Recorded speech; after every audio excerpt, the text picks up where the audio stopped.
Live.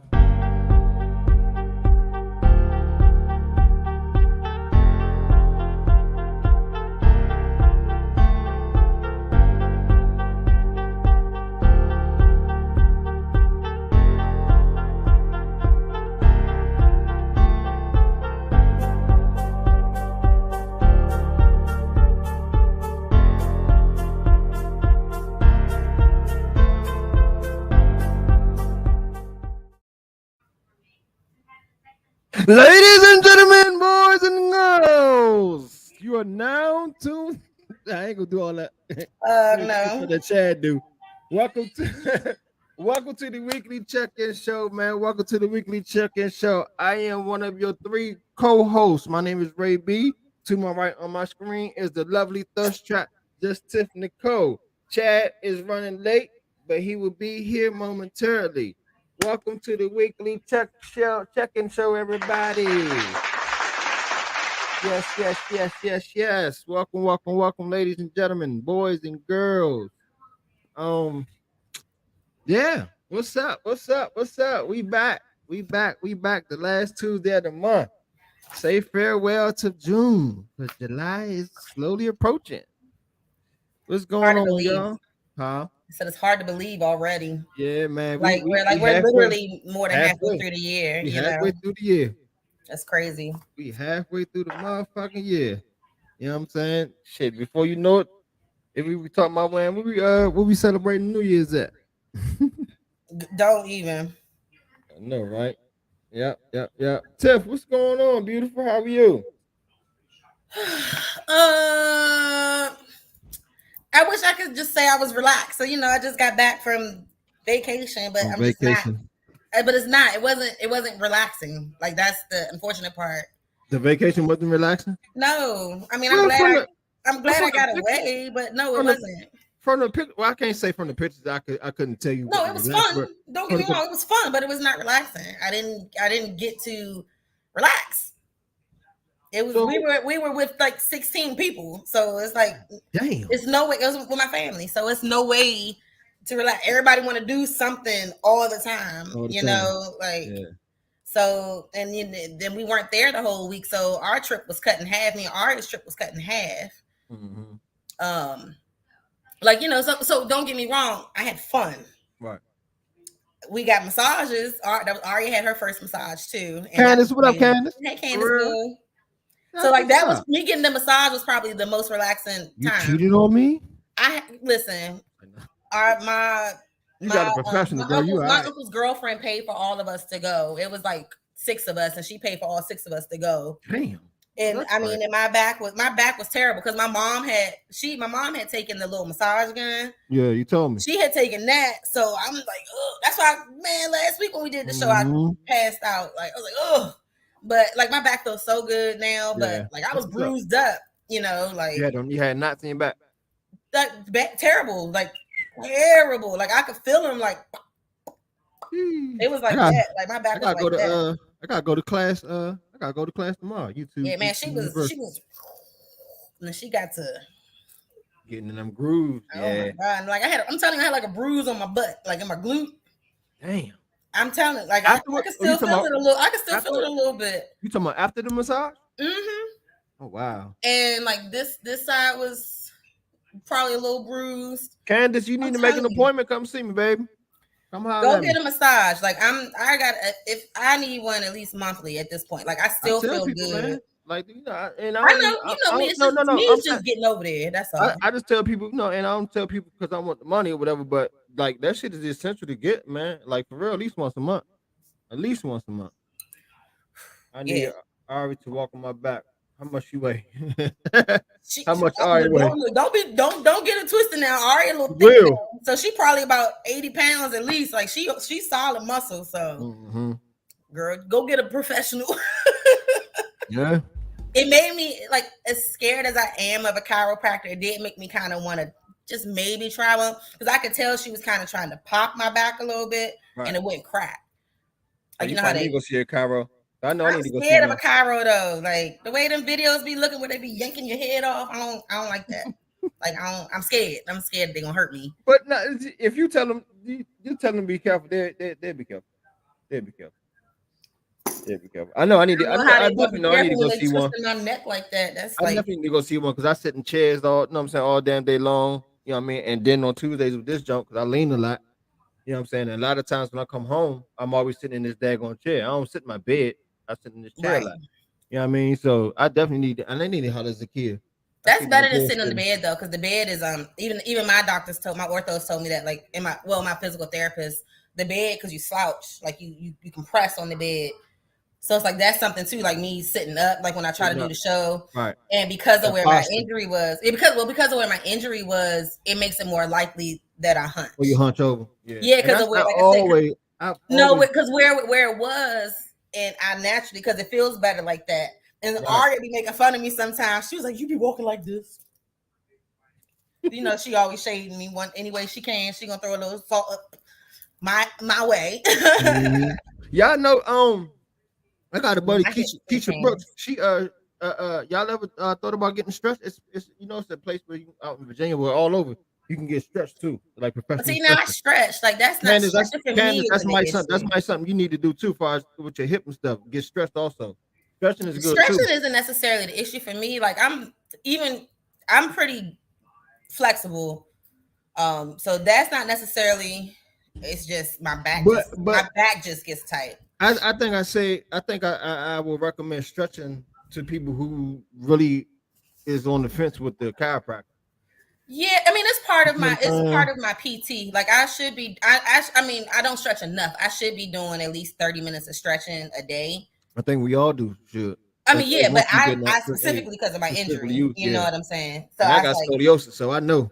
Yeah, so exactly. So I like like I know I move around a lot, so it's like I know when my body needs to That's do that. So I'm always kind of even like if I'm at work, I may be on the elevator. I'll be doing this on the elevator and shit. Yeah, exactly. I'll be doing IT band stretches. Like I'll do it when I need to. So at my PT, he puts me on the compression table. Ooh, yeah. Which one is the compression table? It hurts my neck, but it feels good. My lower back. It's like a shit. I ain't been on in a minute, so Candace probably could describe it to you better. But she do it all recently. Candace, describe the compression table, please. I think I want to say it holds you. I think it tightens you. I think it tightens up on you. I think. I know my brother when they be doing it after they be doing it Trinity, what up? After they be doing their Spartan races, they go get the motherfucker cryotherapy. And they sit up in their motherfucker their cold chamber. Whatever, teacher. A weighted table and they drop it. Oh, okay. It's a weighted table. Oh, okay. Ooh. I don't even know what that means, and they drop it like backwards. Wait, what you mean? Yeah, elaborate a little bit more. I'll look it up too. Let's see. But yeah, you ever heard of cryotherapy? It's like you get up in a cold chamber. Well, I know they do that for athletes and stuff. Yeah, my brother do that shit. I mean, that ain't related to what we talking about, but that does help with the bones and muscles too, though. People do that. Well, yeah. They drop it down. Oh, okay. They drop I see. I look. It's one of them ones that. It's like you upside down. Yeah, like that. They do that. I have fun on that thing. Build around, yeah.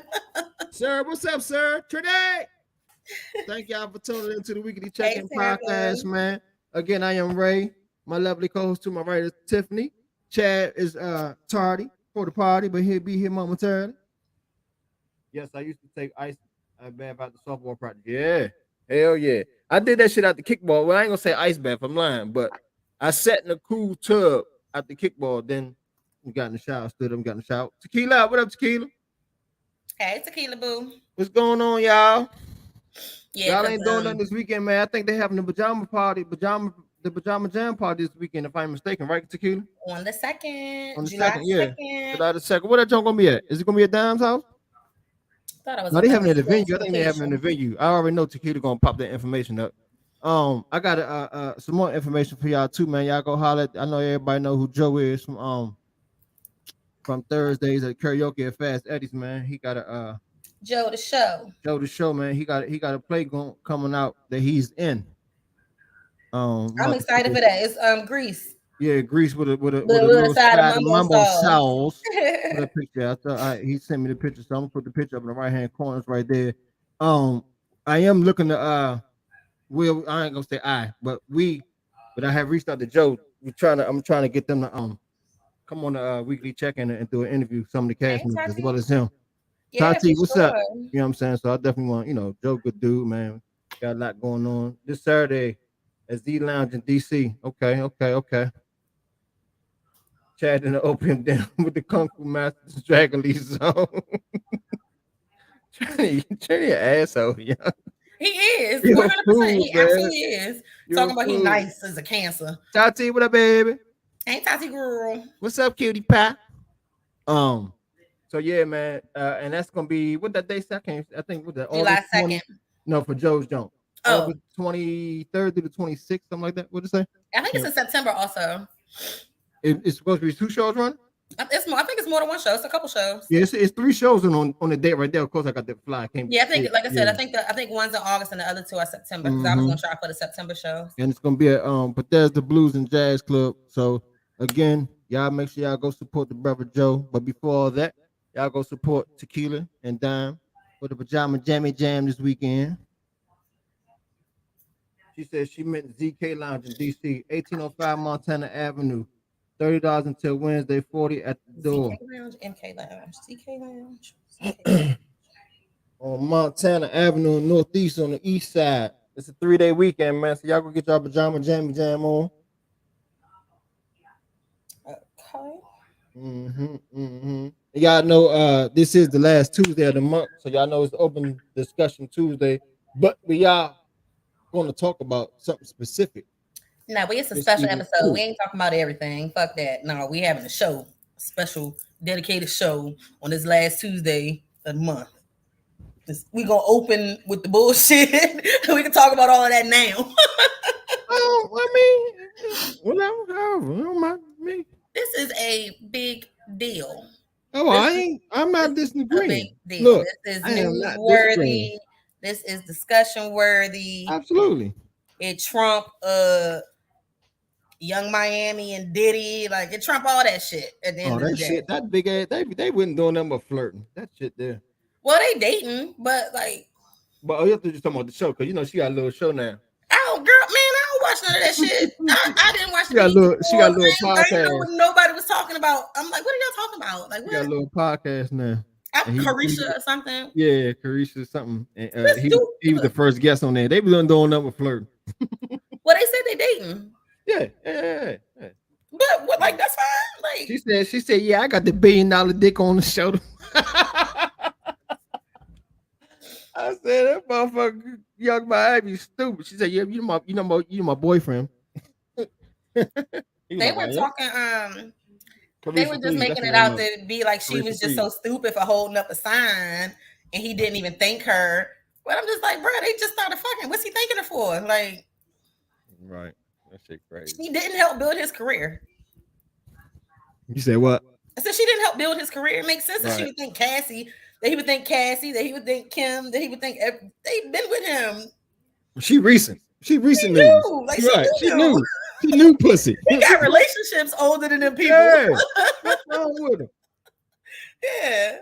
It said go Poppy. Yeah. That's what it said. Go Poppy. he said she get $250K a month. Hold that sign, girl. Like whatever. Who Young Miami? Yeah, did he giving her that much a month? Oh wow. Thank you, Candace. She wasn't even born yet. Like right.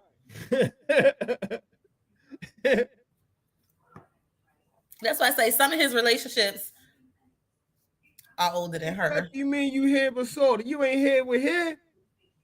Get Tiffany, get him, Tiffany. I hope my face say it all.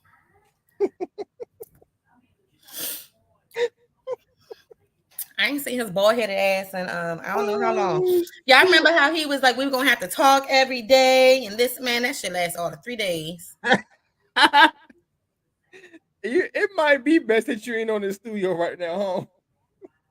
Y'all know I give him a hard time anyway. Oh shit! Oh man, this is my first time doing the podcast with my glasses on. That's true. My new eyes. looking like an old man. It's like Dr. Lee said, yeah, you have to get you some ice and you have to run on your podcast. I was like, come on, man. Chad is not shit, Trini. You're absolutely correct. You are absolutely correct. Sharice, what's up, my? Hey, Sharice was looking good. Hey, Sharice, motherfucking Miami. Yeah, she looks so pretty. And her little California buddy. I'm a muff. If a muff can give me two to do, he ain't even gotta remember my name.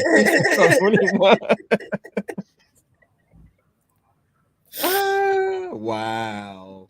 Ain't no wild motherfucker. Fuck wrong with him? He acting like we lying though. You nigga, you gonna nigga. Yeah. You gonna learn today. You gonna learn today. Nah, we glad you in the comments.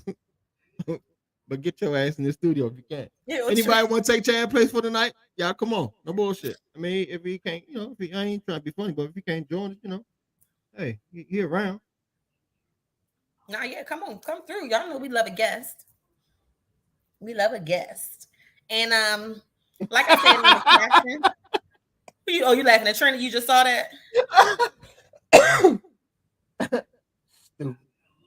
Yeah. Yeah, get him, Candace. All y'all get him, absolutely. I'll be on the 10. All right, you got 9 now, nigga. So yeah, but if somebody would like to come on again, the main thing, like I said, we're talking about is, of course, Supreme Court decision to overturn Roe versus Wade. Mm-hmm. I want to hear from folks, men, women, trans, like people that's for it, people that's against it. I want to kind of hear it all. But like I said, we're not gonna get into that until. We can wait for Chad to get on before we get into the meat and potatoes or whatever, since he said he'll be on at 10. I don't ever be cute when I come on the show. Girl, get that. Candace, if you don't shut the hell up and come on with your bonnet. Dumbest shit ever. It is, Chad. We are shitting. We all know that. Nah, we do. We do. Really? That's the point. Like I said, I'm not gonna bite, I'm not, because this is the show. What I post online on my personal page, on my personal time, I'm here for that. This is the show, though. I'm open to all opinions, and we'll keep it as civil as possible, depending on what's said. So I don't think nothing sideways is gonna be said. I think everybody got. I don't think so either. But people know me. Y'all know me. Like, I'm not gonna bark at nobody. Like, this is still the show, so I want to hear where you're coming from. If you are for it or don't get it or whatever. Not everybody understands what the big deal is. No, everybody don't understand it too. So if people want that knowledge and the education behind it, then that this is, exactly, this is a good conversation to adhere to. Because it's heavy, man. It's heavy for real. That ain't gonna work too. No, it'll work. Trust me, it'll work. I know how to be professional. I trained for this. There's some misconceptions. When it's a serious conversation, I can be serious, sir.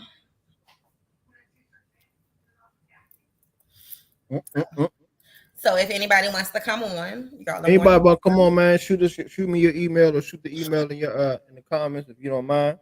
Yeah. You can send your email address, and I will send the link right on over. Then outside of that, and you could join us in the studio. We're not even gonna get there yet. Y'all see the lady at the Trump rally that said it's a win for white? We all up shit.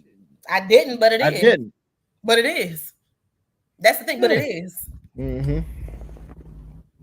So again, we'll get there. Yeah, we'll talk about that when we talk about that. Sharice, you don't like being on camera. Candace don't care about being on camera. Candace will get on camera with her bonnet on. Sharice won't get on camera with her bonnet on? Well, you a black man, but it's a woman's struggle regardless. So,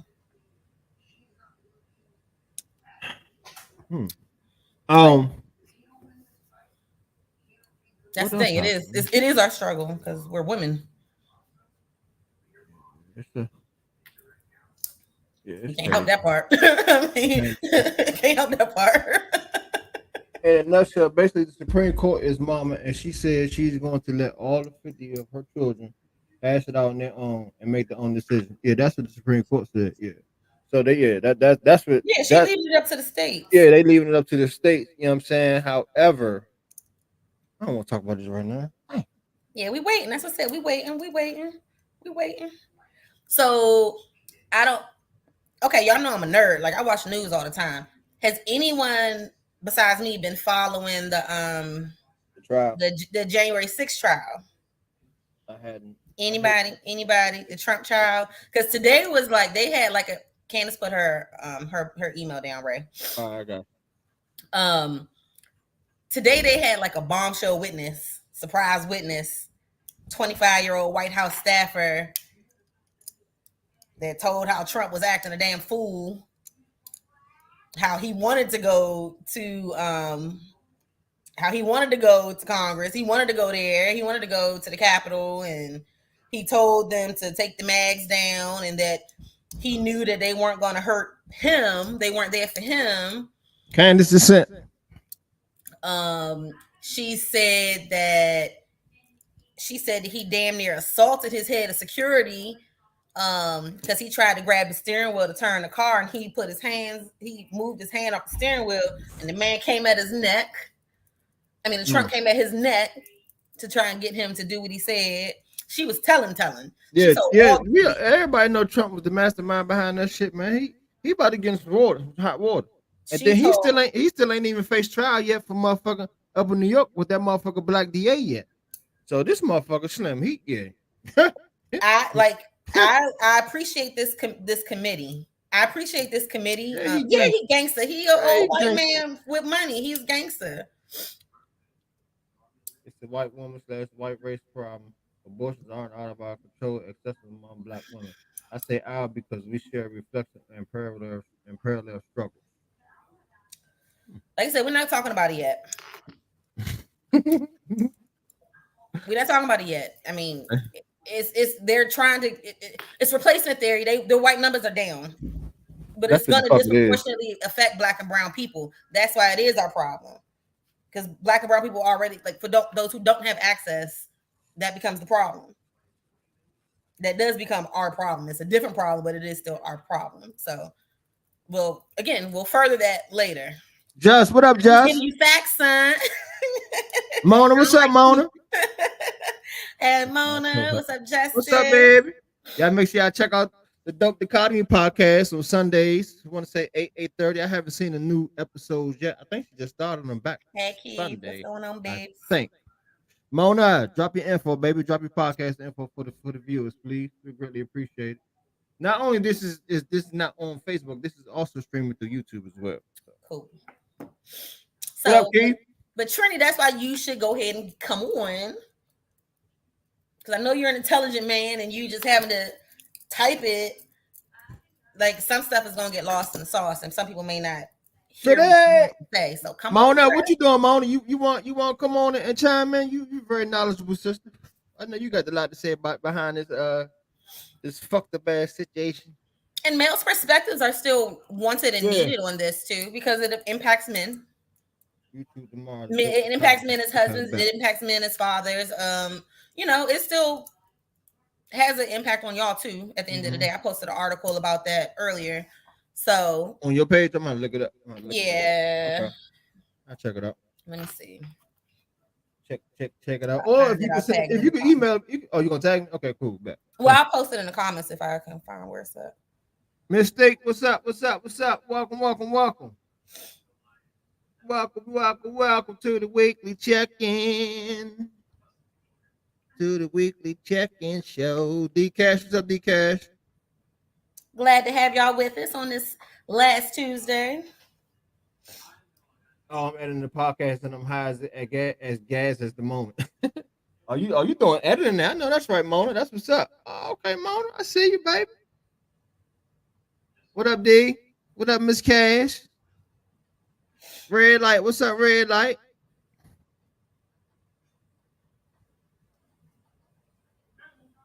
She said, ooh, ooh. Nairobi. What's happening? How was everybody weekend? She can come on through too. She has stuff to say. So that's the link. Y'all probably got to copy and paste it. Red light. What's up, red light? What up, baby? That's the link right there if y'all want to check out the And what's Hey the link for? T, What's the link good. for? Hey Sarah Boo. What'd you say? What's this link for That's the again, news. sis? That's the article I was talking about with how it has an Oh, impact on it's men as talking to well. men. Okay, Yeah. cool. Yes, ma'am. All is well. Yes, yes. How's the miniskirt right there? I'm trying to get how's the miniskirt right now. Ain't got no weed. Come see. Yeah, you invited to the podcast, but no, we're talking about Roe versus Wade once we get into it. So you invited, sis. Drop the email. I think Ray still got it probably from last. Sarah, what up, Sarah?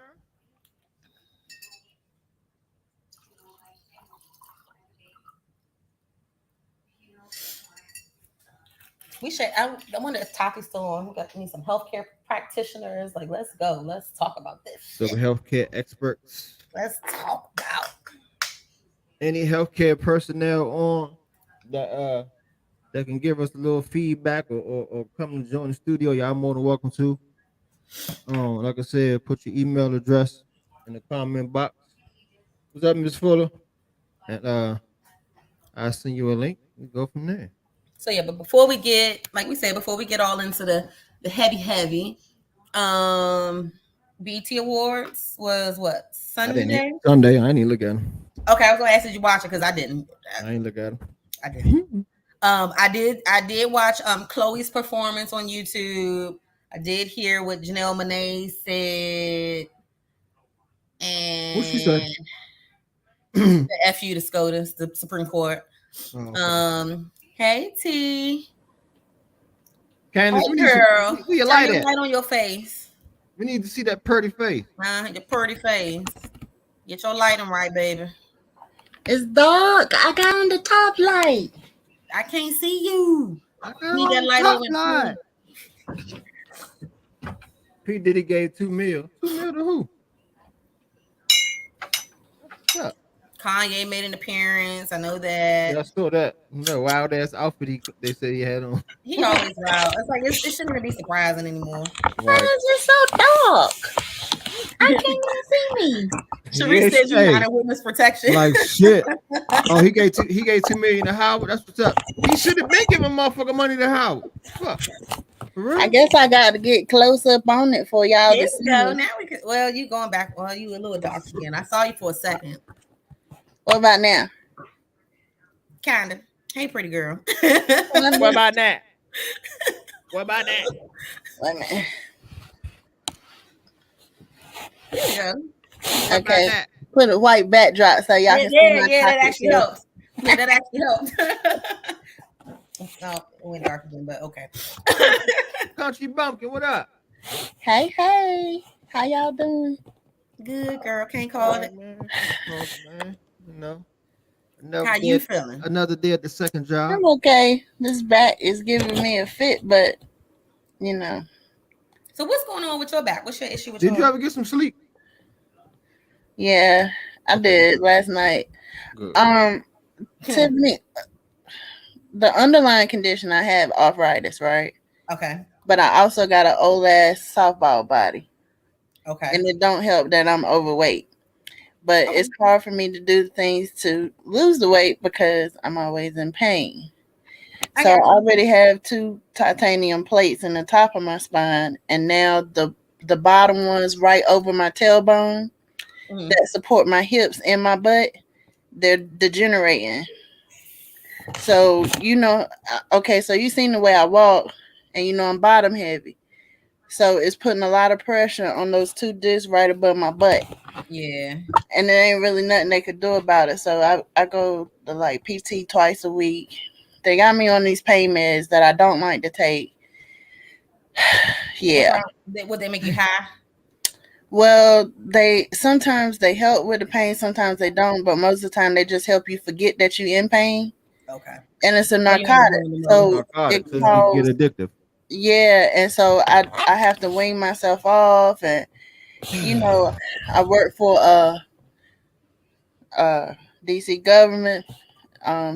I work for Bowser, so I technically could get a card, a medical card. Uh-huh. But I like my firearms, and I can't have both. Oh, is that how that works? Yeah. So my therapist actually told me, he was like, I could give up my firearms, but I could have a shotgun. But I can't carry it, because you can't carry a shotgun. So I can have a Mossberg in my house, but I can't carry. But I can't carry with a medical card. And I want to carry. Okay. Yeah, Nairobi. I'm from North Carolina, baby. North Carolina. So yeah, so I'm trying to debate, like, okay, so do I give up these narcotics, get this medical card, and get rid of my pieces? Or so do you actually carry though? Okay, so I don't know how far your broadcasts go. But we have to talk about that offline, because where I'm from, it's a little different. Leave it alone. We got it. I was in Virginia. Like I said, like I said earlier, I was in Virginia for my grandmother's memorial. Now my people from the country, like they from Lynchburg. Yeah. But even Virginia's laws are different. Oh, they open carry. I mean, they open carry. Oh yeah, so they can carry. They had a gun on his Commonwealth. hip. That was weird to me. So he had it on his hip, and I don't like seeing that because that makes me nervous when you're not a cop and you're just a little white boy with a hat on and you got a gun on your hip. It makes me nervous. So in North Carolina, every firearm that I own, I got them when they had a gun show at the armory, and all we had to do was give $5 to the sheriff at the door. He run your background, make sure you don't have no warrants, and you could go in there and buy anything you want to. Mm-hmm. But I cannot transfer them up here, because the gun laws are so different. Yep. Yeah. Yep. But Mona, I see your comment. I don't want to put it up just yet because we haven't gotten back on that main topic yet. But I got you. I'm definitely gonna put your comment up. But yeah, I'm sorry. I didn't mean to take y'all off topic. Oh no, we weren't talking about it yet. Yeah, okay. Wait for Chad to come on, honestly, but what the fuck I'm about to say?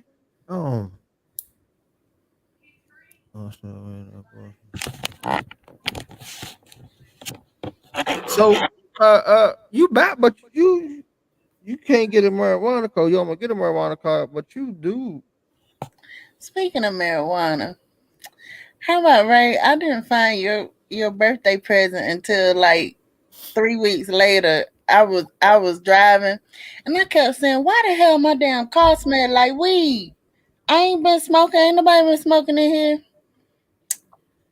I put my hand in my coat pocket, and I had a little birthday surprise, and I had to ask a friend. I said, "Somebody gave me some weed for my birthday, but I don't remember who." She said it was Ray. Happy birthday. Thank you. You need to get some more of that shit. I know. Why I can't see the comments? I ain't supposed to see. No, because they based on the abortion thing, a conversation that Mona was talking about. No, I'm saying like, and they supposed to be somewhere on my screen. Look on You should better see. You should be able to see it. It should say private chat. Okay. You got it on private chat. Go to comments. We got hit on comment. Yeah. Hit on comment. I'm about to post something also for later to discuss. It kind of. Okay, Mona, I got you. She said she's putting the comments up, so she about to go and listen to mode. Got you. That's right. You gotta do that editing. That editing takes time. All right. Oh, yeah, man. So you like I said, Candace, come see me. You know where I live at. If you need to, get on the table, come on. Like I said, I don't charge at this table got a weight limit. It'll hold you. No, it'll hold you. I promise you it will. Trust me. Okay. Trust me. I done had a couple of Chevys. Heavy hitters. He done had some heavy hitters up on that joint. Yeah. That table, yeah. Trust me. I know the weight limit to say no to. Be like, no, we can't accommodate you. Table closed. What they say on Forrest Gump? Seats taken. Mm-hmm. Yeah. Tiffany, I need to holler at you anyway, because I need my hair braided, but I'm letting it rest for a second. You know, because my alopecia spots are like inflamed right now. So I got to hold off for about a week or so. Did you heard the No, I had it muted by accident. WK. Candace? What you say? Hold on. Oh, I was telling Tiff that I'm gonna have to come see her because I need my hair braided, but I gotta wait about a week or so. Yeah, I need to holler at you anyway because I Come through, girl. Come through. Hold on, my shit acting weird. Give me 2 seconds. Okay. Like it's playing slow. So you work for Bowser? Yeah, I work at the DC Healthcare Exchange Authority. Oh, okay. Do you go into the office or you work from home or both? I work from home. Yeah, I haven't been in since March 2020, and probably when they make me go back, when they try to make me go back in, my doctor probably write me a note, tell her let me stay at the house. Oh, okay, true. This fool said, "Tiff, come smooth these edges. I'm getting on the stage to do genuine furniture two-step." Did y'all see that video? And they turned into a meme talking about, look, mommy. And when he twirled in the middle of the stage and it was real slow and he jumped up or something. But then they had one with not Justin Bieber. Timberlake. Trying to beat his feet. Oh, when he was trying to beat his feet? Yeah. His apology video was funny. Yeah. I thought his apology video was fun. They had the Beat Your Feet Academy on Fox 5 yesterday morning. They said, man, they okay, so you know I'm slow, right? What the hell is the Beat Your Feet? It's a dance. It's a little foot dance. That one where you go sliding. It's sliding. They got sliding in it. They got a little routine. Different. I'm saying different Beat Your Feet has got. Girl, that's that Beat Your Feet been out since we was in high school. They basically it's like a little foot thing. It's like a little. It's like it's a foot dance. It's a foot dance. They just like you've probably seen people. You've seen it. Seen people I mean, Candace, you've seen it. You just don't know. Is it a DMV area thing? Yeah. Yes. It's a go-go thing. It's like a go-go thing. It's a go-go. Oh, okay. It's basically the basis of it is your legs, your feet. You know what I'm saying? So it's like they do their feet different ways, different motions and shit. But to the go-go beat. Oh, okay. So almost like crip walking, but almost like crip walking. Yeah, almost somewhat. Not almost. I ain't gonna say almost. Tiffany look like. I'm not gonna say almost, but how crip walking, how they crip walk to their West Coast is how we beat our feet to our East Coast. But it's in a different motion. It's in a. They do theirs more. Sarah, we do more of ours with a don't say that. It's just exactly. It's just no. I let you slide to everything. It's footwork, but there's a way to do the footwork because motherfuckers be trying to beat their feet and they look like they river dancing, like this Timberlake. Right. So that's what I say. Like it's not like I said, it's the way you doing it to the go-go, and depending on the go-go song is how to beat your feet is. They do their little routines. They got routines. I don't know. Beat their feet. I don't know no new go-go. All I know is what I heard and learned in school. So that was like, what's that song? Put your one leg up and put your booty on the floor. You don't beat your feet to that. Oh, okay. That's too slow.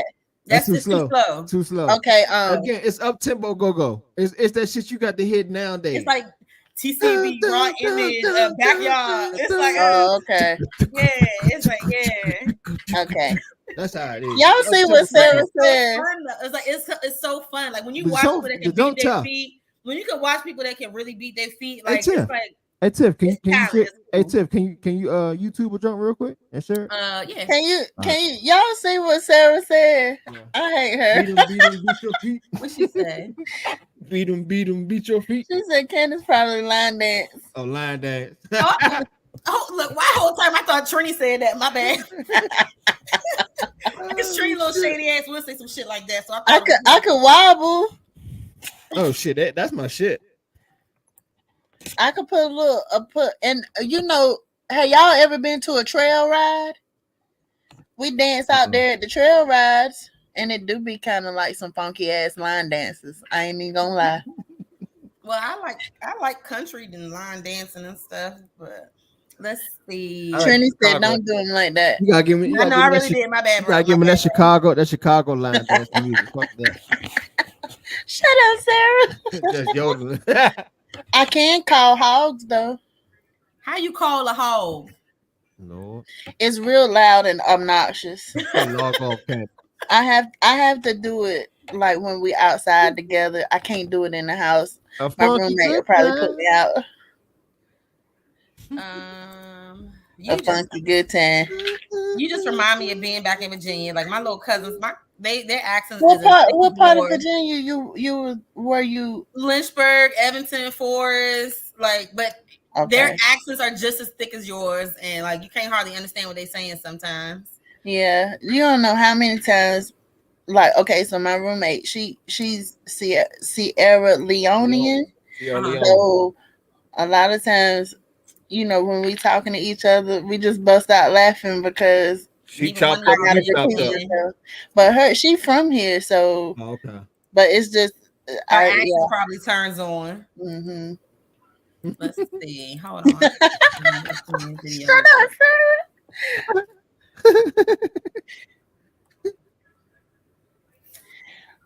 Trini, that is disrespectful. Talking about we don't need that Betty Sue bullshit. That is mean. Oh man. Right, block his ass. Sierra Leone. Whoop, whoop, whoop. My daughter bloodline, my daughter mom bloodline, Sierra Leone.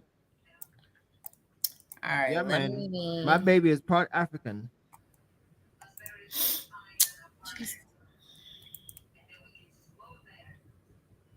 You can beat your feet. We about to do it big. If cities could dance.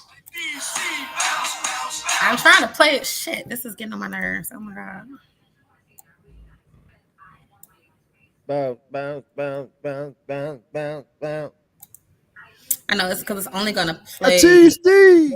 Oh. What up, T? What up, Wayne? Wayne Woman. What up?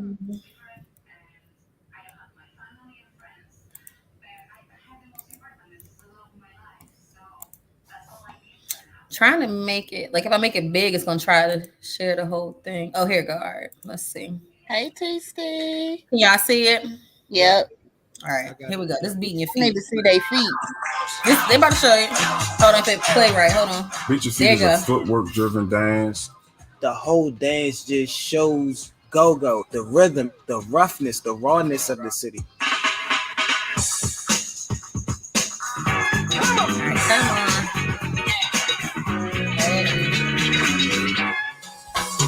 You see strength through go-go. You see the underdog and beat your feet.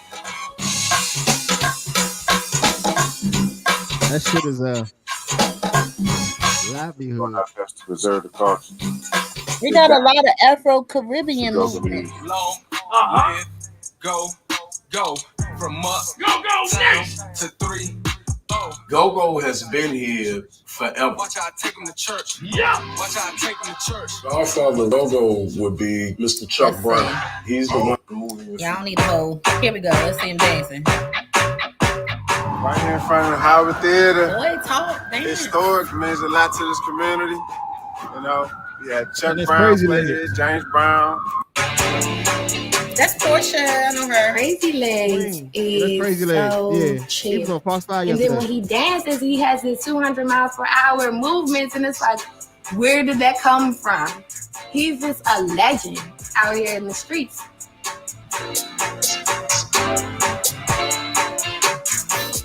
It's easy to follow him because you know that his heart is pure. I started at 11. Everyone was beating their feet back. So that's beating your feet. That's like homegrown DC dancing. Okay. I went to, you remember I told y'all when I went to my first go-go? Dre, what up, Dre? Yes. You said it wasn't really a go-go, but it, you know, kind of sort of was for me. They was doing that. Yeah, that's beating your feet. Okay. Lord, I done learned something tonight. That's it. Hey, T-Boo.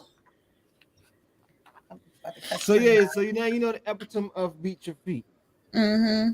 Because that's not what I had in my head. What you have in your head? I thought it was that dance they was doing on TikTok where they be sliding in their socks. How'd that go? I ain't seen that. I don't know what that one is. I may have seen it, but I don't know. I don't know what it is. Charles, what up, Charles? I said Charles. It was Sharice. I'm sorry. TC Boo. I went to my first go in the second month. I moved here. And how'd you like? Where's Sharice from? Cali, baby. Cali? Yeah, she Cali girl. Oh, I didn't know that. Yeah, my baby from Cali. From the Sunshine State. Or is that Florida? Look, I don't know shit. That's Florida. Coast. What's side? West side. Oh, can Sharice quit walk? Or she ain't from Los Angeles? She from city. Sharice, can you from LA? Type in the comments if you can crip walk, Sharice. Sharice, can you crip walk? Can you crip walk? Shut up. I'm from LA. Oh, LA so times, can you crip walk? Can you walk? Can you walk the walk? She said no. Damn. I was gonna put on my blue chucks the next time I saw you and crip walk with you. Better stop for your motherfucker be hip walking. I know, right? I've been like, oh, lip walk. Right here. You have to be lip walking.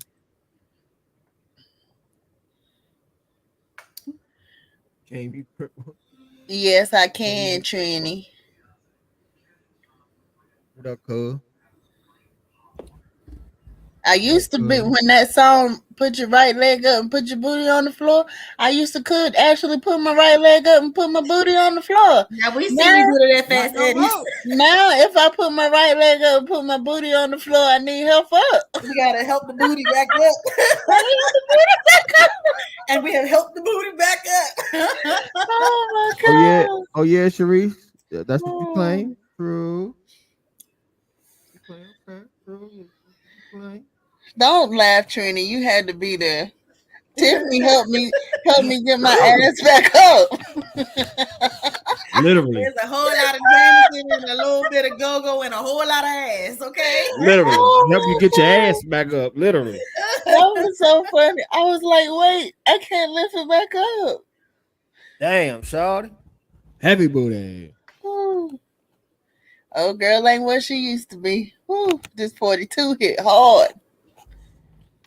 Oh, youngster. Chad said 10 minutes. His ass can't count.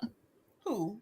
Chad. I know. I was about to Texas, but our 20-year high school reunion is next year, baby. And that's the motivation I need for you. Like I got a year to get my shit back right, man. Mine is Memorial Weekend, and it's 25 this year. 20 next year? 23. Yep.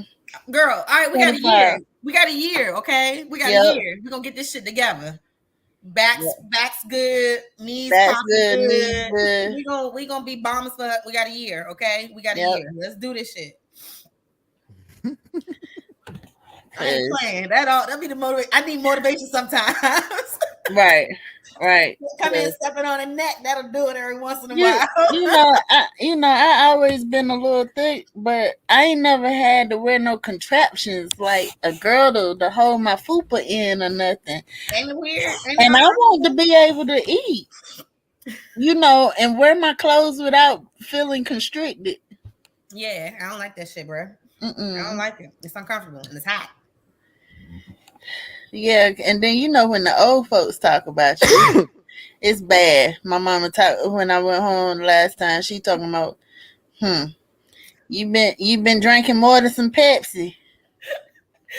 Now my dad hit me with that one time. He came up behind me and just pinched. All right, he said, "All right, what you doing?" Motherfuckers. My dad don't have an accent or nothing. They've been in Maryland longer than they were in Virginia, but he came up behind me. All right, okay. Tighten that shit up, girl. Like, all right.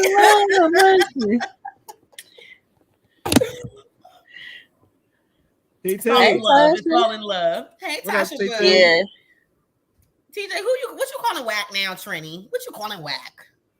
He's so aggravating. What y'all say? The New Yorkers say they so aggy. They so aggy. So Aggie. Oh, that's the New York term. I'm gonna text Chad one more time and then he talking about ain't nobody showing up to the Oxon Hill Penitentiary. Oxon Hill got the best high school in the county now. I don't know what you're talking about. Oh, that's why he said whack, because the high school. He full of shit. Oh, my high school is not whack though. We Cougar Pride down there. Oxon Hill is not whack. Clipper Pride, baby, all day, every day. That shit is popping. Ocella, all of that. Clipper. Yeah, old folks always pinching and talking about weight. Yes, and my mama hits my cafeteria lady arms. I hate that shit. Get off of me. You annoying because I just had a visual of that. Smack the motherfucker. I hate that shit. She be right there with it. She be like, "Oh, child, what you stirring today?" Hey, Candace, on some real shit though. It's this arm exercise I can give you next time I see you. That you can literally sit in your chair. Matter of fact, hold on, I'm right back. Hold on. I thought you was about to tell me about that damn shake weight because I bought one, right? Tiffany. I had to give mine. Real strong forearms. And I gave mine away. I chipped my tooth. Dang. It was too close to my face when I was doing. And oh my God, I had to get it fixed. I had to get my teeth filed. Only because I've chipped my tooth in the front before. Like, did that just make it extra funny to me? Yeah, I'm clumsy. Yeah, that shake weight didn't do me right. How you just, girl? Whew. You know that the little head was almost like a bobblehead, right?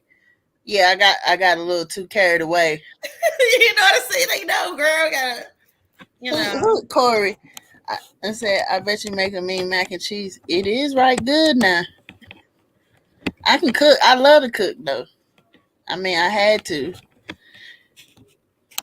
Corey, I think you my Facebook friend, and I ain't never met you in person. Corey be hiding. He be hiding. Corey definitely hides. I keep telling him to come out to one of the events. Yeah, I'm gonna get back out there.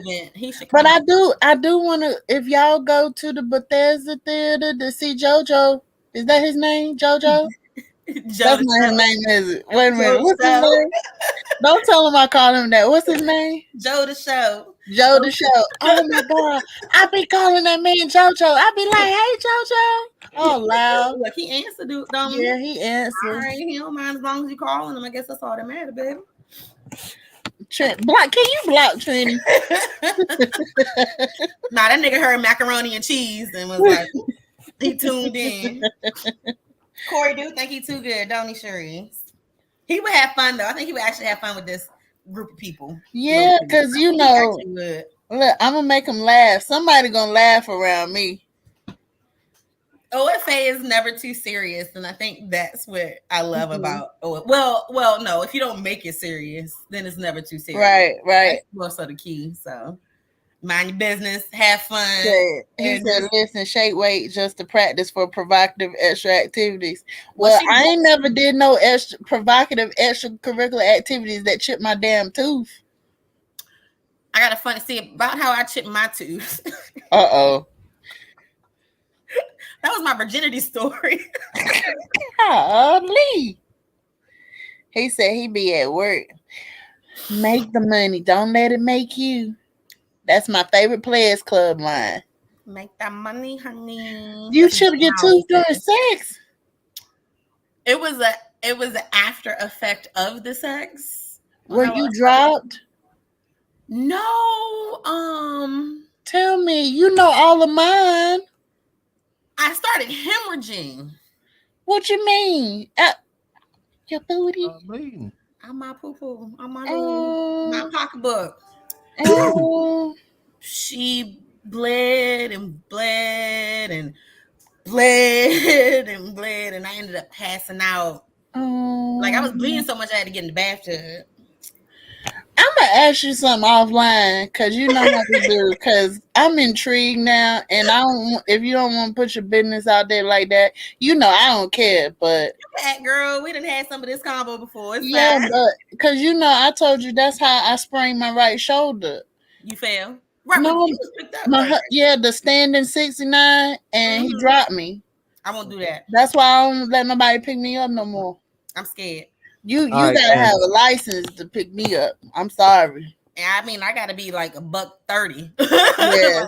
If I'm 150, y'all say I'm small. I don't care. Like, no, I'm too heavy in my mind for you to pick me up. If now I'm gonna go ahead and say I'll be satisfied if I get back to 200. I ain't gonna ask the Lord for too much if I get there. You know, when I get under 200, because I hold my weight below the neck, I mean below my belly button, sometimes my head look even bigger. Girls, it do. I'm gonna show you a picture. My sweet spot is 165 to 175. But you shorter than me, Tip. I'm so short. That's the thing. I'm so short. I don't have no booty. So when I'm chubby, it's like I look like a little Oompa Loompa. Don't I know? You know what I'm saying? But you taller than me though. Well. You got booty. You got booty and hips to balance it out. A little bit. I got thighs. Hey, 69. I like 69, man. But it was standing up. Okay, I am a fan of 69. Corey said if you don't chip your teeth doing that, you better not. If somebody chip their tooth on your penis, something ain't right. But yeah, it's dope, Trini. Standing 69 is dope as fuck if they can hold your big ass. Yeah, Garland, what up, Garland? Garland. I'm perfectly content with regular 69. I love regular 69. Like, I don't like the regular one because I love it. I be forgetting what I'm supposed to be doing. Chad, like it's a battle for me. Like it's a battle. Am I gonna drown you or you gonna choke me? Like which one? Then it just be like. I love it. You know, it be just sitting there. Like I said, it's a race. Like I'm competitive, motherfucker. Lee, what up, Tone? What up, Tone? Hey, yeah. So the thing is, he could pick me up. It wasn't that I was too heavy because I was probably about the same size I am now, give or take 10, 15 pounds. But I think when he climaxed, he forgot that he was holding me and he dropped me. Yeah. Nope. Hello, sir. What up, Slim? What's happening? No, Trini. I mean, like it be like in the moment, it gets so good you forget what I'm supposed to be doing if he doing right. Right? I understand the y'all know what I'm saying? Give me the regular. Yeah, you ain't with me on that. Just give me the regular. I don't need the 69. I don't need that. Yeah. I don't need that. Fuck that. That's y'all showing off for no reason. I'm good. Yeah. I don't need that. I promise ain't nothing. You know what? I find that a lot of people they don't care for 69. I don't like it because a lot of people say it throws off their concentration. No, you just know what the fuck you doing. Y'all just can't multitask together. That's what they can't multitask. I love that shit. I can't. I'm not a good multitasker because like I like to concentrate on one thing and do it well. And plus, you know how I feel. You know why I also don't like 69 because exactly. That means that all that weight is on his face, and you know I'm self-conscious about that. Again, I said this in the episode a while ago. It's the way that the man is laying, and the way that you are laying on him. You ain't got to put all the weight on him. 69 or straddle? Both 69. You ain't got to put all the weight on him. My advice for like if you're straddling, like sitting on his face, just put one leg up, hold the headboard. Yeah, one leg up, hold the headboard. Let him help. You suck that motherfucker loose. It works. Okay, I'm gonna try that next time. Whenever I get the chance to do it again, I'm gonna try the one leg. But I promise you, I probably have only rolled one man's face, and that was my ex-husband. You see how hey CJ, Corey said we don't care if he dies, he dies. Trust me, they will be tapping that ass if they need you to get up. Right, exactly. They'll do that. So Corey said we do not care. Man, 69 on the motherfucker chain, man. Trying to tell y'all, man.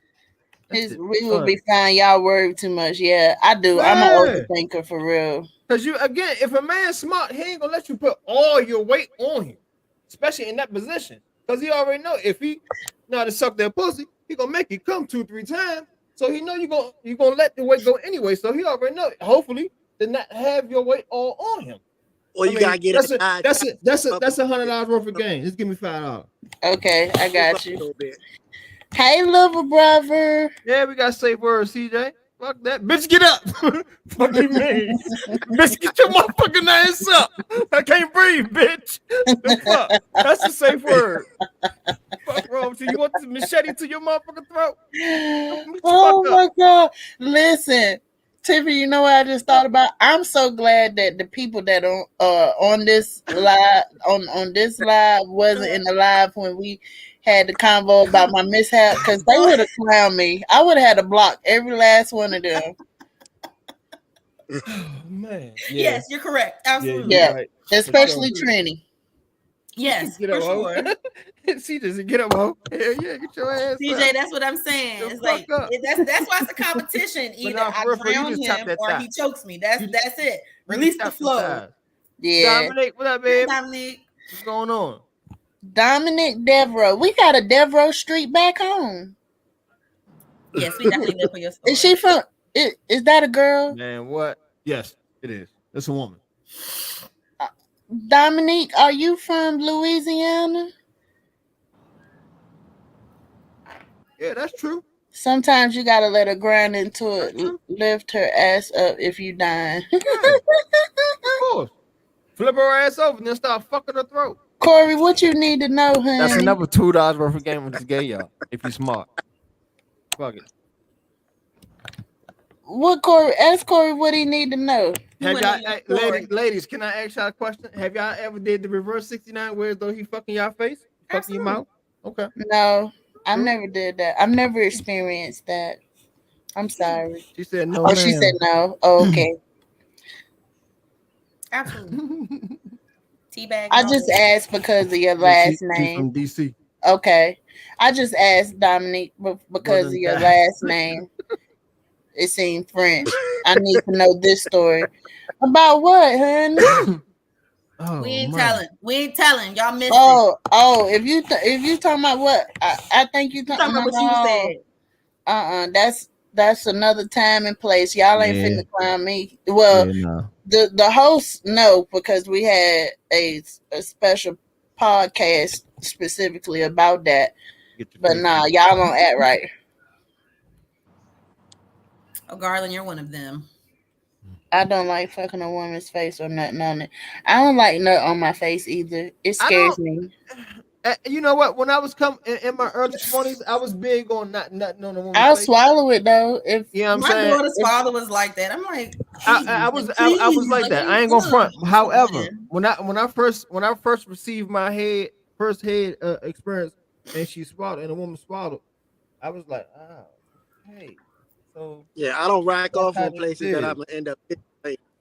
Yeah. Let me take that back for a second. I don't know how we got here. If I want that shit, give me that shit. I'm nasty. I don't know how we got here, but let me take that back. I like, you know how like you can lay on the bed and your head is hanging off the bed and that's he's how you up. Now I like that because it seems like I could breathe better. You get in your nose and you can't breathe. I didn't happy about that. Yeah, I could breathe a little better. That's how I am, Corey. I want that. I'm gonna put it where you asked me. Right. Oh yeah, I always like it on my butt, so I could shake it off. I'd be like a Twinkie. I'm a Twinkie. Trini, stupid. Yeah. Oh, I didn't mean to snort. I was reading Trini comment. Right. Hey, Trini, keep on. Where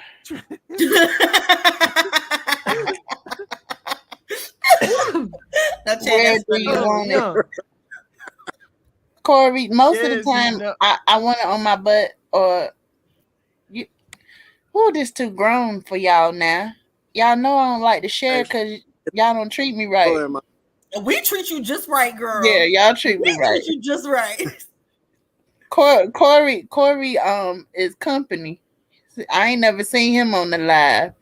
Oh, Corey watches. Corey watches. I can vouch for Corey. Corey watches. He just don't say much. Corey watches. He's a pretty loyal viewer. Either I on, know you are. either on, You know I am too. Shit. either on my butt. I like it on my butt or either in my mouth, but I don't like it on me, like on my face.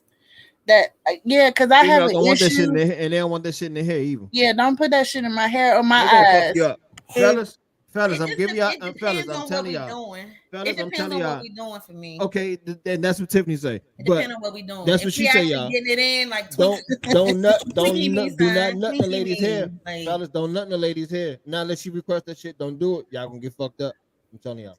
I don't care about that because I do my own hair. Like, Well, if see, it I have happens, an it happens. issue. I do my own hair. I don't care about that shit. Like, I have an issue with textures of things. So like that's why I don't like stuff inside of stuff. So like I don't eat Twinkies and jelly filled donuts. So and one time my cousin gave me a jelly filled donut and he didn't tell me and I bit it and it dribbled on my lip and I cried. Yeah, I like to swallow, but you don't like to because it's not dripping. Hey Tiffany, what I say earlier on the text message, it's gonna go what? Segue. Listen yes, okay, Corey. You know this is it. You know damn, we good. Sex should be nasty, Cherise. You already know, girl. But in the head though, if it happened, it happened, bro. Why is it near your head? It's not on purpose. Like if they think about it, I know. Shit may go. I asked that, Ray. Like, why is it near your head? Because the motherfucker. I mean, because if they make a mess and they shoot, you got motherfuckers that's liable to shoot. Their shit may shoot. Oh, baby. I heard a nigga that said that shit shot on the ceiling, bro. Like it's something. Like, damn, that nigga, what the fuck? That nigga ain't fucking 90 days. I think he might have been backed up. I don't know. Okay, so one time in band camp. Okay, this is the last question. One time in band camp, I saw this porn with what was her name? God dog it. I can't think of her name right now, but she old school. She been in the game for a minute, and she was performing oral sex on this man, and she threw up on his penis, Get the fuck up. Get up. And she swallowed it. She slurped it back up and no. Right? Have y'all ever thrown up? Yes. She a freak, fella. Yes, I have. So that's why I know I'm not good to fuck when I'm so drunk because I'd be scared of that. He cleaned it up in there. He was so turned on. I told him it was his fault. I said, "That's your fault. You was fucking my face like that." And the lady in the video, she said they didn't even clean up. They just kept going. She was like, "My bad. They got my Red Lobster lunch." I was like, "Ew." It just sounds stinky. I was disgusted. Garland, people don't throw up on purpose. Like Jada, was it Jada Pie? Corey, is Jada Pie? She dark skinned. She got my complexion. She got a long ass throat, yeah. And she's slender though. Yeah, she not no big girl. Yeah, she's slim. Yeah. She making them ugly ass dinosaur faces and shit. She making them ugly ass Tyrannosaurus Rex faces. That's why sometimes I hate to hear that noise. You know how like when you brush your teeth and you brush your tongue. I hate that noise. That's what porn stars be doing. Oh, I don't like. Nah, I'm not like a nasty head giver though. I like baby. That's what will make me throw up. It's too much spit. You want it too nasty. Like you want all the spit and shit. Like that's the thing. It's like okay, this is happening, bro. Like it's too much. I don't mind giving sloppy head, but like spit. But like sometimes I slurp just to keep it from getting too wet. Oh shit. You said it gets too wet? Wait, what? I said I slurp to keep it from getting too wet. Oh. Yeah. What does OBJ Mystique mean? Wait, what? No. Oh, that's the porn star, right? No, he was right. It was Jadafy. Jadafy, yeah. Who is Facebook user talking about spit is awesome? That's Malik. That's Malik. Malik, what up, Malik? Malik the freak. Yeah, she nasty. Regardless, I know that's my point. You don't see it coming. Jab her throat. It's all now over. It's all now over me. You gotta be careful when you jab her throat, though, man. Fellas like to fuck the shit out of motherfucking females' tonsils and shit. And I don't That's like how they my motherfucking bitching up, throwing up, man. and I don't like my hair held. Don't hold my hair. Let me. I got this. Yeah, I ain't with all that shit, man. I mean, I like a good deep throat session. Don't get me wrong, but I ain't with all fucking the throat and all that. like don't push my head. Like I don't like that. I Doing got all that wild shit, man. I've only met one penis I couldn't deep throat. I'm saying this all. Okay, so I got a question. I'm gonna have to edit this so the family can't see, because goddamn. I got a question. I be rubbing all over my saliva and everything, even my face. Yes. Yes, you can. You alive? You alive? You can do it all, baby. Yes, you can. I got a question. What's up, Ken? So, Tiffany, when you say deep throat, does deep throat mean? I've always wanted to ask this question. So, does deep throat mean that your lips go all the way to his pelvis, to his groin? Like you can take the whole thing? Well, my lord. I've only had one that I can't. But I got a little mouth, and it was more the girth than it was length. CJ said we need Jesus. Yes, you take the whole thing. It means the whole shaft. So you gotta have your throat gotta be open. So oh yeah, baby. I can't do that. Well, I told you that this area is one that I feel that I'm not very skilled in, but because I know that it's not, I try my best. But I ain't been able to do that. Y'all some motherfucking head guzzlers. I know that's and the real. people, the men I've been with, their heads have been really sensitive. So I really didn't have to concentrate on the shaft. In order to concentrate on the shaft, like if they want a shaft, like I like to feel they veins. The little line on the back of the head. Oh yeah, the little vein. Love that. They love that right there. Or the little line on their ball sack. Mm-hmm. They like that. High five, girl. Look at us knowing things. Ow. I know. Hey, look. I know a little something. I know I was. I know a little something. I was locked down for about 17 years, but I learned something. I heard about that, Corey. Corey, you pinch my nose and the dick is in it. I think I'm gonna die. Like, what are you talking about? Like, wait. That sounds like death. You pinch your nose. That sounds like death. Open up. I got asthma. You can't play with me like that. Take you there. All right, y'all, man. Okay. It's 10 o'clock. We're having this hoary ass conversation. This is the segue. It's time for the serious conversation. We're gonna have to edit it to say y'all scroll to if you want to hear the combo, because this is not safe for work shit here. Definitely ain't. Roe versus Wade, man. Roe versus Wade.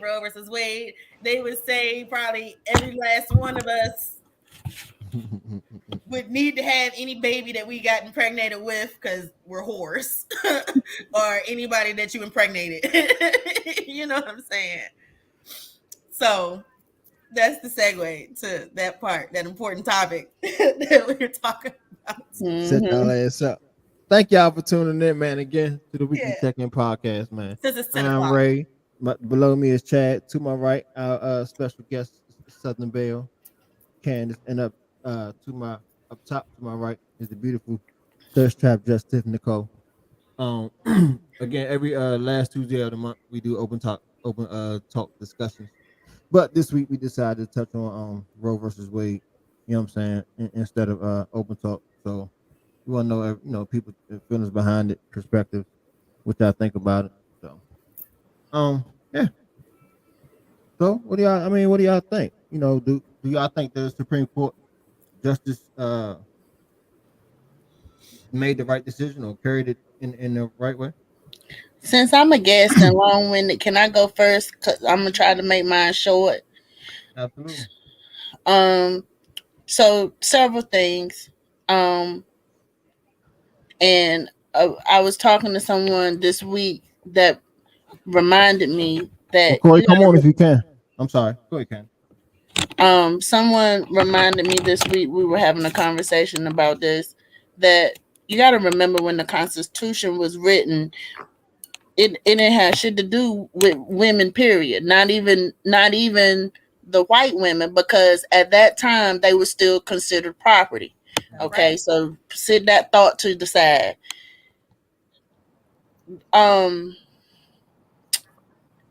I don't agree with it, because right. when you lose a constitutional right, and meaning, and so basically what the Supreme Court is saying is like, look, like I said earlier, the Supreme Court Supreme Court is like mama, and she gonna let all 50 of her children work this shit out on their own. Mm-hmm. So she left it up to the states to figure it out.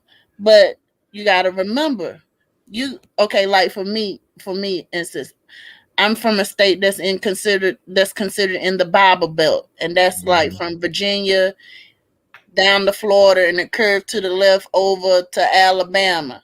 So you got states, that still giving out tickets for performing oral sex if you're caught in public. You know what I'm saying? Stuff like that.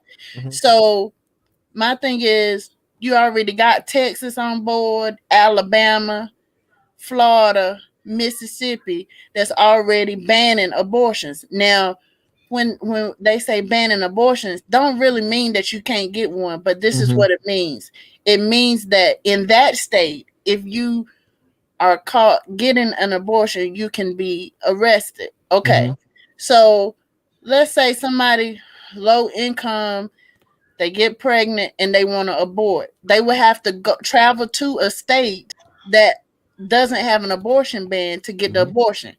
But what this also means, what just happened with the overturn, what it also means is that in any state, you cannot get an abortion past 15 weeks, whereas before it was 6 months.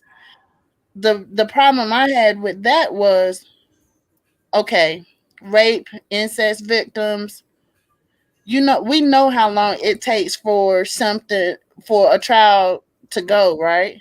Mm-hmm. And another thing, some people don't even know that they're pregnant until they're at least 11 weeks. They miss a period. So let's say that somebody, a rape victim actually speaks up. The rapist is caught. Okay. You already 15 weeks ain't but 3.5 months. They already passed the time that they could get an abortion. Mm-hmm. You know what I'm saying? Right. Another thing that someone I was speaking with brought up is, my thing is, women, we always say it's our body, we should be able to do what we want. Mm-hmm. But I do think about the men a lot. Mm-hmm. Okay, so women say, oh, well, I want to keep this baby. Okay, but what if you have a man that say, well, I don't want a child. They decide to have it and then put them up for child support. Well, he told you he didn't want it, but our bodies only were designed to carry this child, right? But we still have to consider the fathers too. So what happens in that? You know what I'm saying? They can't carry it. But what if it's reversed? What if the man wants the child and the woman doesn't want it? Should she be forced to carry this child to 9 months and then give it to him? Because everybody said, oh, well, after she have him, she could give it to him. But what if she don't even want to carry it? That's kind of how it is with married couples or couples in relationships. To get your tube side, you're supposed to have permission. Listen, I got into it with a lot of people this week that didn't believe me when I said that. Now, mind you, I told you I'm from North Carolina. Mm-hmm. I got a divorce in 2016, but also in that same year, long story short, y'all know me because we're friends, but y'all know I battled with fibroid tumors for 15 years of my life. So 15 years of my 17-year marriage, I battled with fibroid tumors. I had 2 surgeries removing the tumors, and I was trying to do everything I could to preserve my womb. Well, I was with someone that had 4 kids already. He didn't want any more, but that's beside the point. 2016, we have been separated for 2 years. 2016, after my third specialist, they told me, look, there's nothing else we could do for you. You're going to die. You're going to bleed to death if you do not have this emergency hysterectomy. My doctor told me that I would have to get my husband's permission, as in he has to sign this paper saying that it's okay for me to get this life-saving surgery. Somebody was like, oh no, it's it's life-threatening, yeah, but it's my life. He still had to sign. It's my life. So you know what I had to do to get around it? And my doctor actually came up with this. He said, when is your divorce final? This was in May. I said my divorce will be final the end of June. He was like, I think you'll be able to hold out to then. I had to wait 30 days before I got that surgery for my divorce to be final in order not to have his signature on my paper to get a hysterectomy. And, even though in hindsight, if my ex knew it was something that would, save my life, he would have signed it. But it just infuriated me that I even had to get his signature on something medical because it's my reproductive organ. He didn't have to get my signature when he had a vasectomy. Why ain't nobody regulating y'all penises? Bingo. Bingo. Bingo. Bingo. Bingo. Bingo. Bingo. So that's all I got to say on it.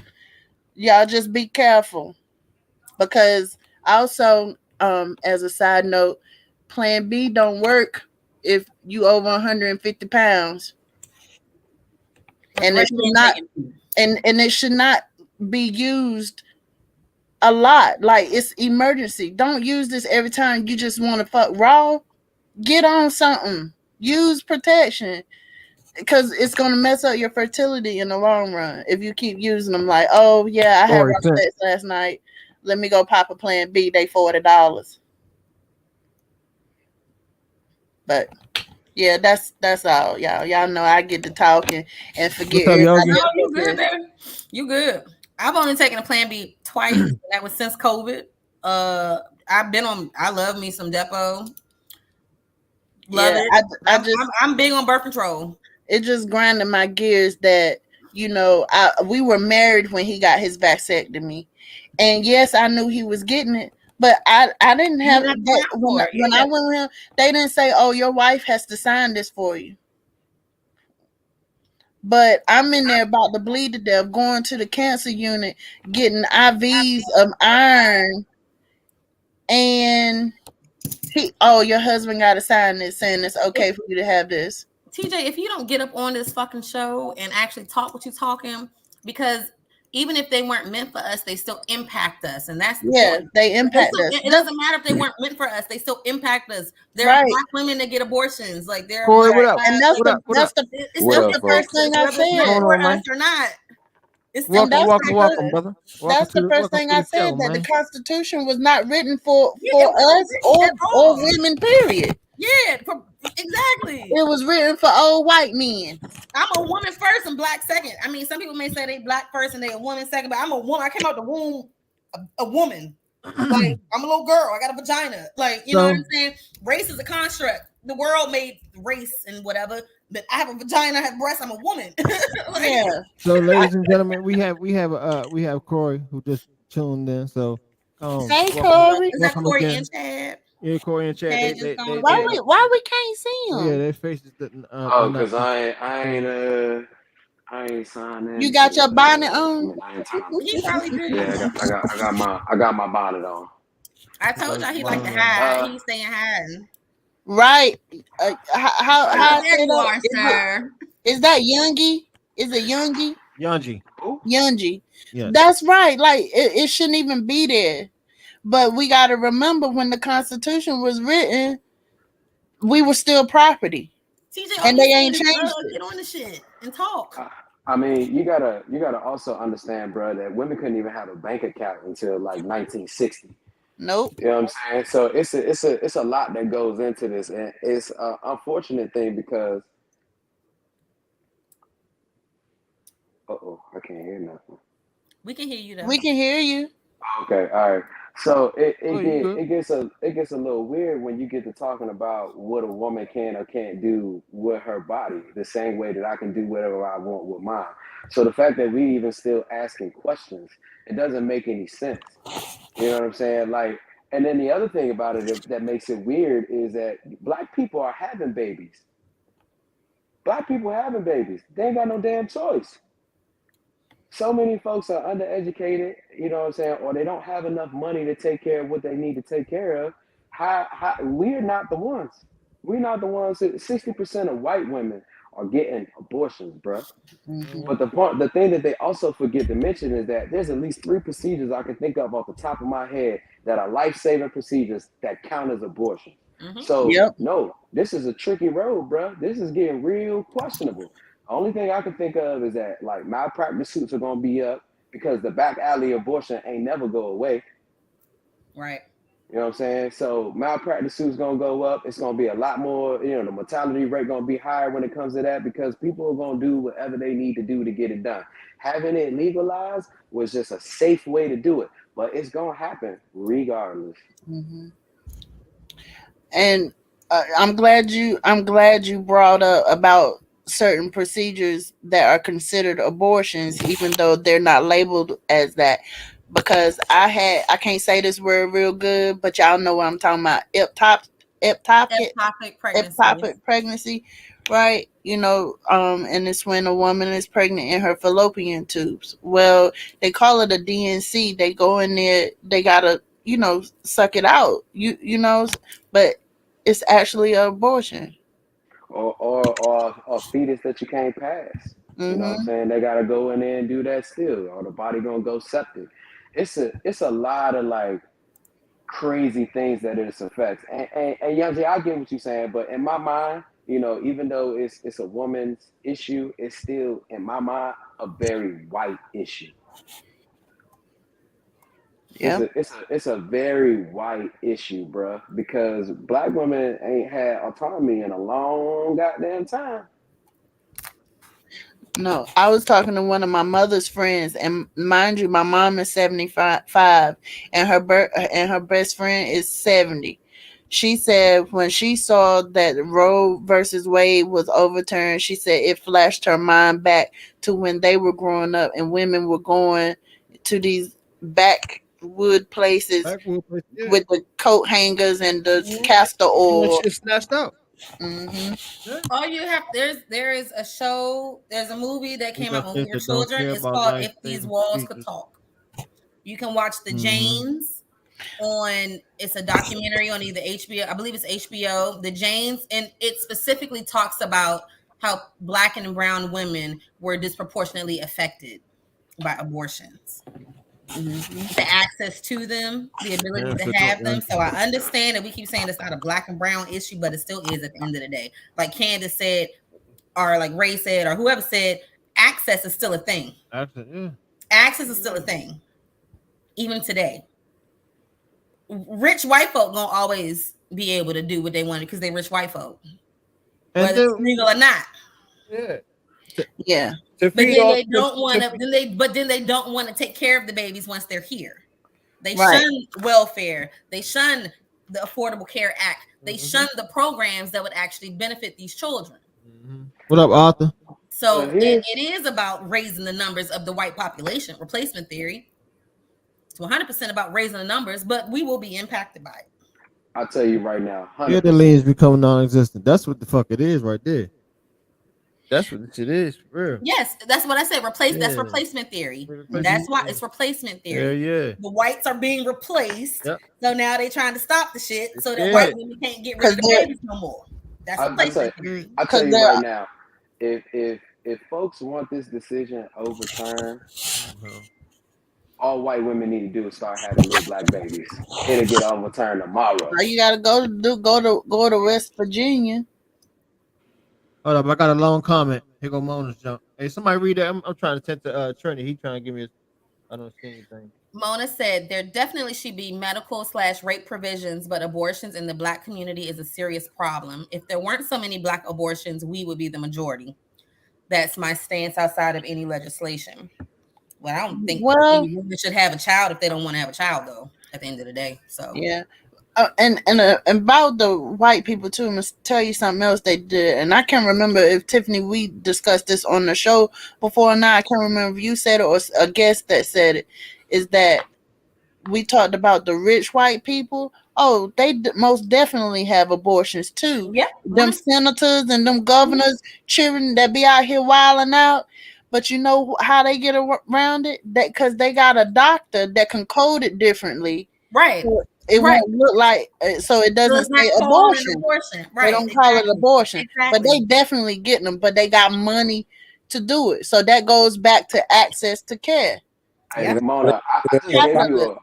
I just gave you a real statistic. 60% of white women are getting abortions. Go look it up. It's a thing. Chad, you got any thoughts down there, brother? What was I about to touch on? Back to what Candace was saying earlier, and the I guess the quote unquote different surgeries and stuff. I had saw something on Facebook where a nurse had made a post about I forgot what state they were in, but immediately after it was overturned and everything, somebody had to come into the hospital. They was literally bleeding in their stomach. And the doctor spent most of the time on the phone with the lawyer trying to find out the ways to get around it to help that woman out. And if it would have been like an hour later, she would have died. And everybody, the hospital probably wasn't gonna do shit about it. Yeah, she said all the nurses and everybody was in the I guess what she call triage it? or whatever. And they was all sad and disappointed, like they're gonna have to go through this forever now, where women might lose their lives waiting for lawyers and stuff to find ways to get for the doctors to get around to do these surgeries and stuff. That's crazy. Because if I had chosen, like, suppose in the time that 30 days that I was waiting to have this life saving procedure, because it had started messing with my heart. Suppose in that 30 days that I was waiting for my divorce to be final, I would have died. All over a signature from my husband that wasn't getting ready to be my husband no more. Yeah, it's a very strange issue. Like I said, black people don't have the access to care. You know what I'm saying? In most parts of the city, bro. Go look at Southeast. Southeast is a weird area where you can really see how things are affecting folks. You don't know about what's happening in the Southeast until you actually go in Southeast, bro. It's bad over there. You know what I'm saying? Hella healthcare issues just walking down the street. You know what I'm saying? So many people hunched over. I mean, look at PG County, bro. It's dialysis centers every damn where. Why? Yep. And black communities. You know what I'm saying? Access to care is a funky thing for us. You know what I mean? Like, you got to really start looking at these statistics. Also, a lot of these pro-choice people, pro-life people, they only rattle off certain parts of the percentages that, you know what I'm saying, that fit their issue. You really got to go look at the numbers as a whole and see what types of procedures are being done and things that classify underneath an abortion, bro. There's a lot of life-saving things that are happening, but the numbers get a little inflated because they count it as an abortion. But there is a breakdown of the numbers that you really got to look at. And you know something else we didn't talk about, but it ties into it. You know, I think it's called an amniocentesis, where a pregnant lady gets the test done to check to see if the child has any like genetic disorders or like, you know, disabilities or whatever. And you know, prior to this, they were able to make a decision whether or not they wanted to keep the child. Like, so abortion doesn't just affect single women either. You know, this could be a married couple that, you know, wants to make the decision together to, you know, terminate the pregnancy due to the child having a disability. Hey, but Mona, you got to realize though, you took a whole stat and broke it down to our community. We can do that to any community. We can do that to Asians, Indians, blacks, whites. It don't matter. What I'm saying though is the majority, like the statistic as a whole, white women are wiping it out, bro. I get what you're saying in the black community, but at the same token though, who is adopting little black babies, bro? People not about to have these kids and then put them up for adoption. That seems like a great alternative till you realize that people are spending thousands of dollars to go out of the country to get some exotic kid when it's hella black kids who need fostering right now. Mm-hmm. Right, Nairobi, or married couples where the husband wants time for her tubes to be tied. Yep. That's what I said. I mean, this subject, man, is this situation at hand. It's affecting a lot. I guarantee you, though, if men had the ability to carry a child, this wouldn't even be a discussion. You know what I'm saying? It wouldn't be a discussion at all.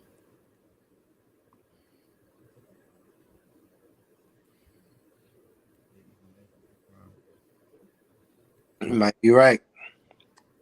How you feel is false, Trini? Men, y'all reproductive organs are not clocked like that. I just told you I was married and my husband had a vasectomy. I was there with him. Ain't the doctor, we were still in North Carolina. The doctor ain't asked me to sign nothing. But as soon as I needed to have a hysterectomy, I needed his signature. When I was going through treatments to try to figure out how to preserve my womb, every time they wanted to try something different, he had to sign off on it. I felt like his child, not his wife. But see, I think too that's because you know he was putting the trust of the doctors and the staff in their hands. So he No, had to no, give it no. permission to. I wasn't saying that. This was nothing against my ex husband. I was Right. just saying how the law is written that I Okay, needed his permission. gotcha. Like it was Understood. literally a form saying that he had, like, okay, your spouse had to sign. If he didn't sign it, I couldn't have it. Mm-hmm. It shouldn't be a conversation unless being discussed as a medical procedure. Yeah. Yeah, it's very unfortunate, man. With Lost it. the type of, I don't know, world that we're living in right now. I saw somebody made an argument about Asian people and this race theory, right? We're talking about the continental United States, where those statistics matter. The continental United States. Don't nobody care about white folks outside of that because they have their own things going on. But I'm talking about the continental United States is where that stat matters at. Everything that we're talking about right now is still weird things that you have to ask or do due to the Constitution, or just not having rights as a woman. You know what I mean? And I'm telling you right now, like, I'm not a feminist, bro, but I read. You know what I'm saying? And there's a lot of things that are happening to Mm-hmm. women that black women had nothing to do with. And if you really want to get deep down into it, the reason why black women didn't have a voice in the feminist movement was because they was too busy helping black men with the civil rights movement. It happened at the Mm-hmm. same time, and people don't even realize that it happened at the same damn time. And if black women had a chance to really be a part of the feminist movement, it would be nothing like it is now. Mm-hmm. Because always remember that black women really do push the vote. Mm-hmm.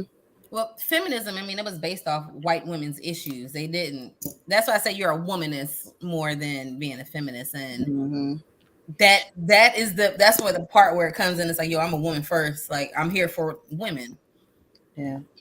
I can't advocate for my rights and not advocate for the white woman's right at the end of the day, even though that's what they did. Like, if I say I want to be able to choose, like, and that's where the problem comes in with the feminist Mm-hmm. ideology, because they don't give the same respect to us. Like, that ends up being the problem, in my opinion. Yeah. Yeah. What Yunji said. We need to address the problem with the abortion as well. I honestly don't feel there's a problem with abortion. I personally do not. What Yunji said is correct. I just felt like I didn't have control over my body. Like, why I gotta ask somebody that don't know what? Yeah, he empathized with me because I was his wife of all these treatments and miscarriages, but he did not physically go through this. So why should I have to get his permission to do something that could possibly help me? Right. Exactly. I think Yunji was responding to you on this one, Corey. As far as that comment right there. Bro, you thinking way too vast with this. I get what you're saying, right? But I also understand that two issues can exist at once. But unfortunately, right now, what's happening is in the United States. No other country is being worried about anything that has to do with abortion, bro. A woman can go to Cuba right now, bro, and get it done, and ain't nobody gonna ask no damn questions. It's a part of their health benefits. You know what I'm saying? You gotta really know what's happening in the world and know that these issues are really only affecting us, bro. Let's see. I'm looking And off topic, but on topic. Let's see. Off topic, but on topic. China has a restriction on the number of children a family can have. I don't think they can have more than 2 children, right? They had the one child law, and it had like one of the kids had to be a boy. So there's that. Women ain't had no rights all over the globe. But I'm looking at I'm looking up the world's abortion laws right here.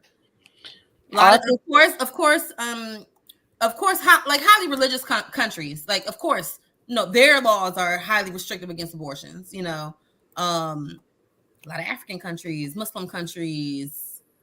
Well, they was mutilating our clitorises over there. They didn't even want us to enjoy sex. Oh, it is prohibited in Iraq. It is prohibited in Egypt. It is prohibited in Mauritania. I don't know how to say it. Permitted in Senegal. Prohibited in Sierra Leone. Prohibited in the Congo. Prohibited in the Philippines. Prohibited in the Lao People's Democratic Republic, prohibited in Madagascar, prohibited in Honduras, Nicaragua, El Salvador, Dominican Republic. Oh, you're naming a lot of Catholic places. I'm naming all the Muslim places. Yeah, that's what I said, Garland.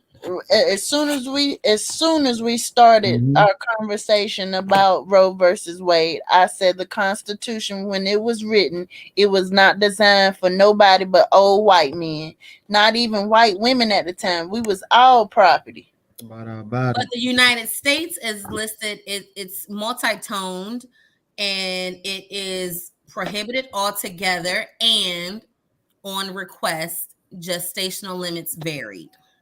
And the United States is the only one right now that is marked like that. Yeah, Trini, I know what you're saying about China. You saying that it's based on their infrastructure and not being able to hold more people and trying to preserve their race because they were running out of room. But it's still a regulation on a woman's body. She the one carrying that baby and having it. And there's a documentary that I watched about that one child rule too. Like, y'all gotta watch some documentaries. I know I'm a nerd. Watch some of these documentaries. Watch some of these documentaries. There's more than what we're talking about. Like, I'm not pulling shit out my ass. Watch the documentaries. They're out there. Yeah, well, I watched that Jane, that one you were talking about, Jane. Jane. I watched that one. Body autonomy is important, period. I said that earlier, Yunji. I don't even understand why this is a real conversation. I don't understand why we even have to talk about this. Being able to do talk about y'all slipping your balls. That's what I'm saying. Everything that I feel like it's my body, and as long as I ain't hurting nobody, I can do whatever I want to do with it. If I ain't killing people or hurting people, I should be able to do what I want. Because now you're starting to talk about morality, and you're mixing morality with the law. And that's that. I thought church and state was separate, because when you start to get into morals and values, now you start to talk about religion. Well, they're coming for it. That's the thing. I posted an article saying that as well. This is a slippery slope for the. I'm telling, like, it's I another already saw too, something about same sex marriage coming up.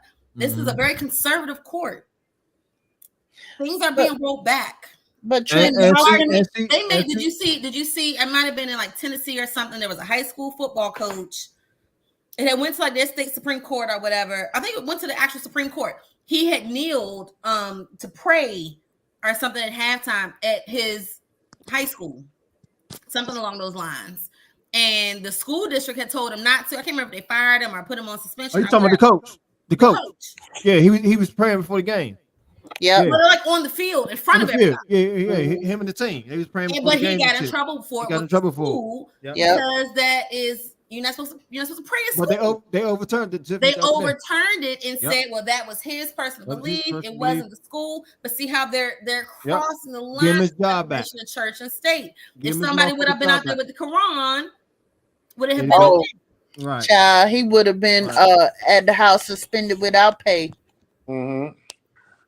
I mean, guys, but Trini, how can it not be about women in that case? They are the carriers of life. They carry these children. I'm not saying it's solely about them, but they are absolutely included.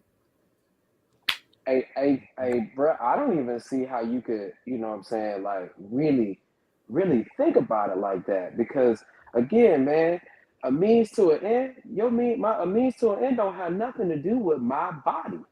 It don't have nothing to do with what I do that isn't affecting anybody else's life at the end of the day. You gotta remember, bro, a woman is a vessel for a lot of things, bro, but at the same token, you can't tell her what to do with that. We don't live in a stone age, bro. You ain't clubbing women and dragging them back to the cave, or you ain't marrying a woman and giving up 5 heads of cattle just because you're trying to survive. We don't live in them times no more, bro. It's changed. Mm-hmm. You know what I'm saying? Like at one point, they even came up with the excuse that marrying off their daughter young was for protection. You know what I'm saying? It was not. It was for monetary benefit at the end of the day. It was a business deal. You know what I mean? Like we don't live in those times anymore. He did. Oh, he did? Okay. It won't come through. I don't know what's going on with this jump. But not a text it. I sent the link 3 times. You texted it to him? No, he said. Oh, go ahead. Tell him. Look, I think I still got your number, TJ. I don't know if y'all heard, but they talking about motherfucker trying forego motherfucking contraceptives and shit, rubbers and shit. Who's talking about that? The motherfucker. That's another topic they was talking about in the Supreme Court. That's why I say it's a slippery slope. Yeah, that's what I was about to say earlier, Tiffany. When you said that, I was about to say I got a spin off to your slippery slope because the add to the slippery slope. That's what they also mentioned. I don't know if they're gonna do it, but that has been in talks. Like, and guess who had something to say about that? Mr. Motherfucking Clarence Thomas. Of course he did. Of course. Mr. Clarence Thomas. Yeah. So y'all bet, yeah. So when I put that motherfucking box of scans up the other day, I've been doing it for a reason. I figured that's why you was doing it. That's why you doing it. That's why you was doing it. Strap the fuck up, Slim, for real. Because they're talking about taking them off the show. Huh? Yeah. Y'all ain't hear about that one. Hey, and that's why up. Now you talking about fucked up. That's fucked up. Right. Let's get everybody pregnant. That's very conservative Catholic. And for all the people that had an issue with the Affordable Care Act, your HSA cards purchase condoms. You can purchase condoms now and Plan Bs. Better rock on them now. I heard CVS's are starting to put a limit to how many you can get at one time. Probably so, nigga. Well, you know, there was an article I read today that said that there's been a spike in people buying Plan Bs just to have them at the house. Mm-hmm. I'm about to invest in motherfucking lifestyles. I'll just say, like, I mean, you see Reddit posts and searches going up for, you know, herbs and things like that can induce miscarriage, and it's like. And this is what we were saying when we're talking about mortality rates can rise, we ain't none of us no medical professionals. You just go get some random, okay, Candace girl. If you just go that strawberry, oh, I saw that. Okay, right. Sorry, sidetrack. Okay. You just order some random, like if you just order some random herbs because somebody said, "Oh, this can induce miscarriage." Like, bro, like that's fucking dangerous. Right. I've seen the post. I won't repost those. I'm not a medical professional. I'm not about to sit here and tell you to take some shit that I don't know about. That's what the doctors are for. See, fellas, this is why you mortality rate. And stand by the rate about to go all the way up, man. It's gonna be a lot of deaths because of this. Man, if you can find If These Walls Could Talk, I'm telling you, it must have come out in the 90s. Demi Moore is in it. I remember that. I know. I can't remember who else, but I know Demi Moore is in it. Watch that movie. It's based on how life was before Roe versus Wade passed. And women going in the back alleys, taking coat hangers, pushing themselves down the steps, bro.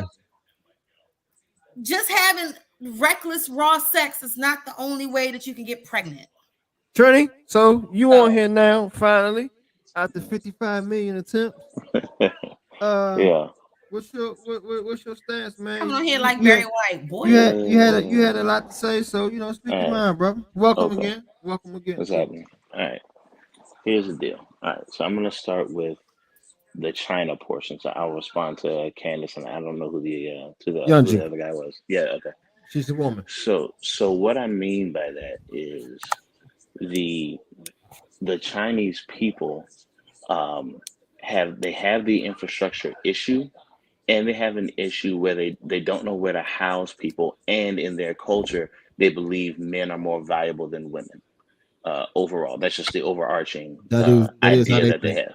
That's how they carry shit. So because that's how they move. I'm not saying I agree with how they do it. I'm saying the way they move, and wanting to have boys and wanting to have X amount of children based on the math that they've done, based on their infrastructure, it lands in the woman's lap saying, all right, women can only have X amount of children for us to achieve our goal as a people. So women just happen to be the pawns in that. It's not that they're saying, well, a woman can't because they just want to hate women. Mm-hmm. They're saying our goal is we want to have this amount of children for this amount of infrastructure. How can we do that?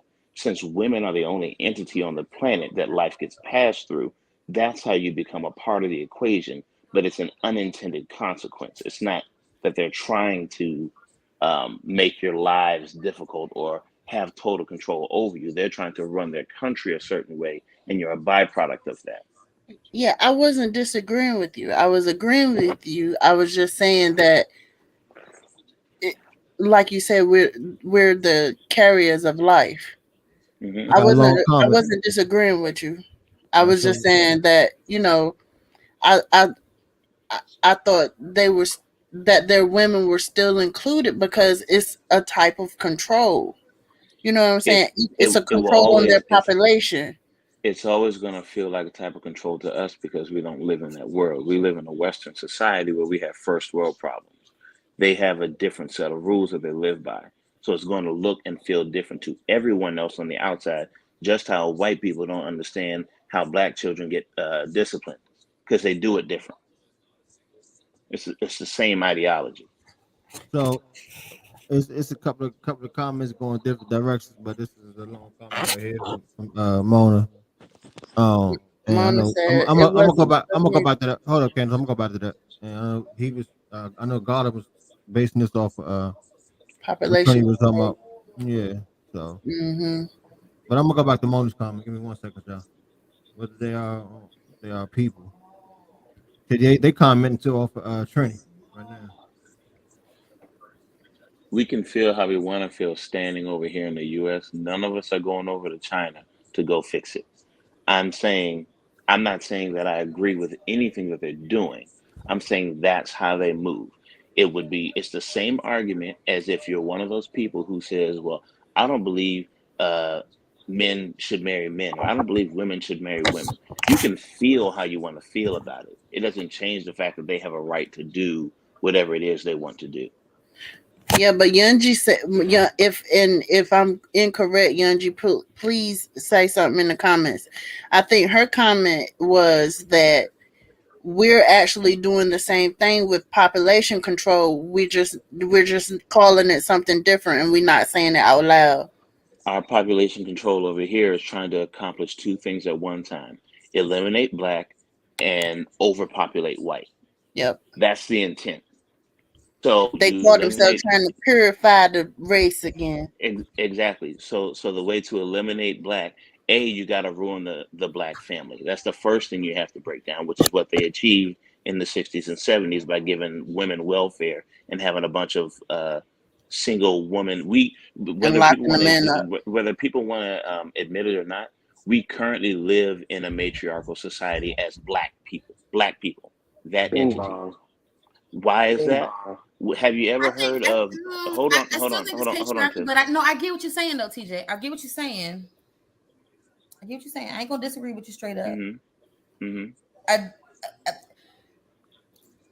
We value the black woman and the black mother, and that makes a matriarch. I live in a matriarchal home, 100%. Mm-hmm. But I still think, and we've kind of had this conversation before on the parallels, is that our issues still are here. Jeff Mills, what's this about? Ultimately, you're still a man, and the man does, whether it's a black man or not.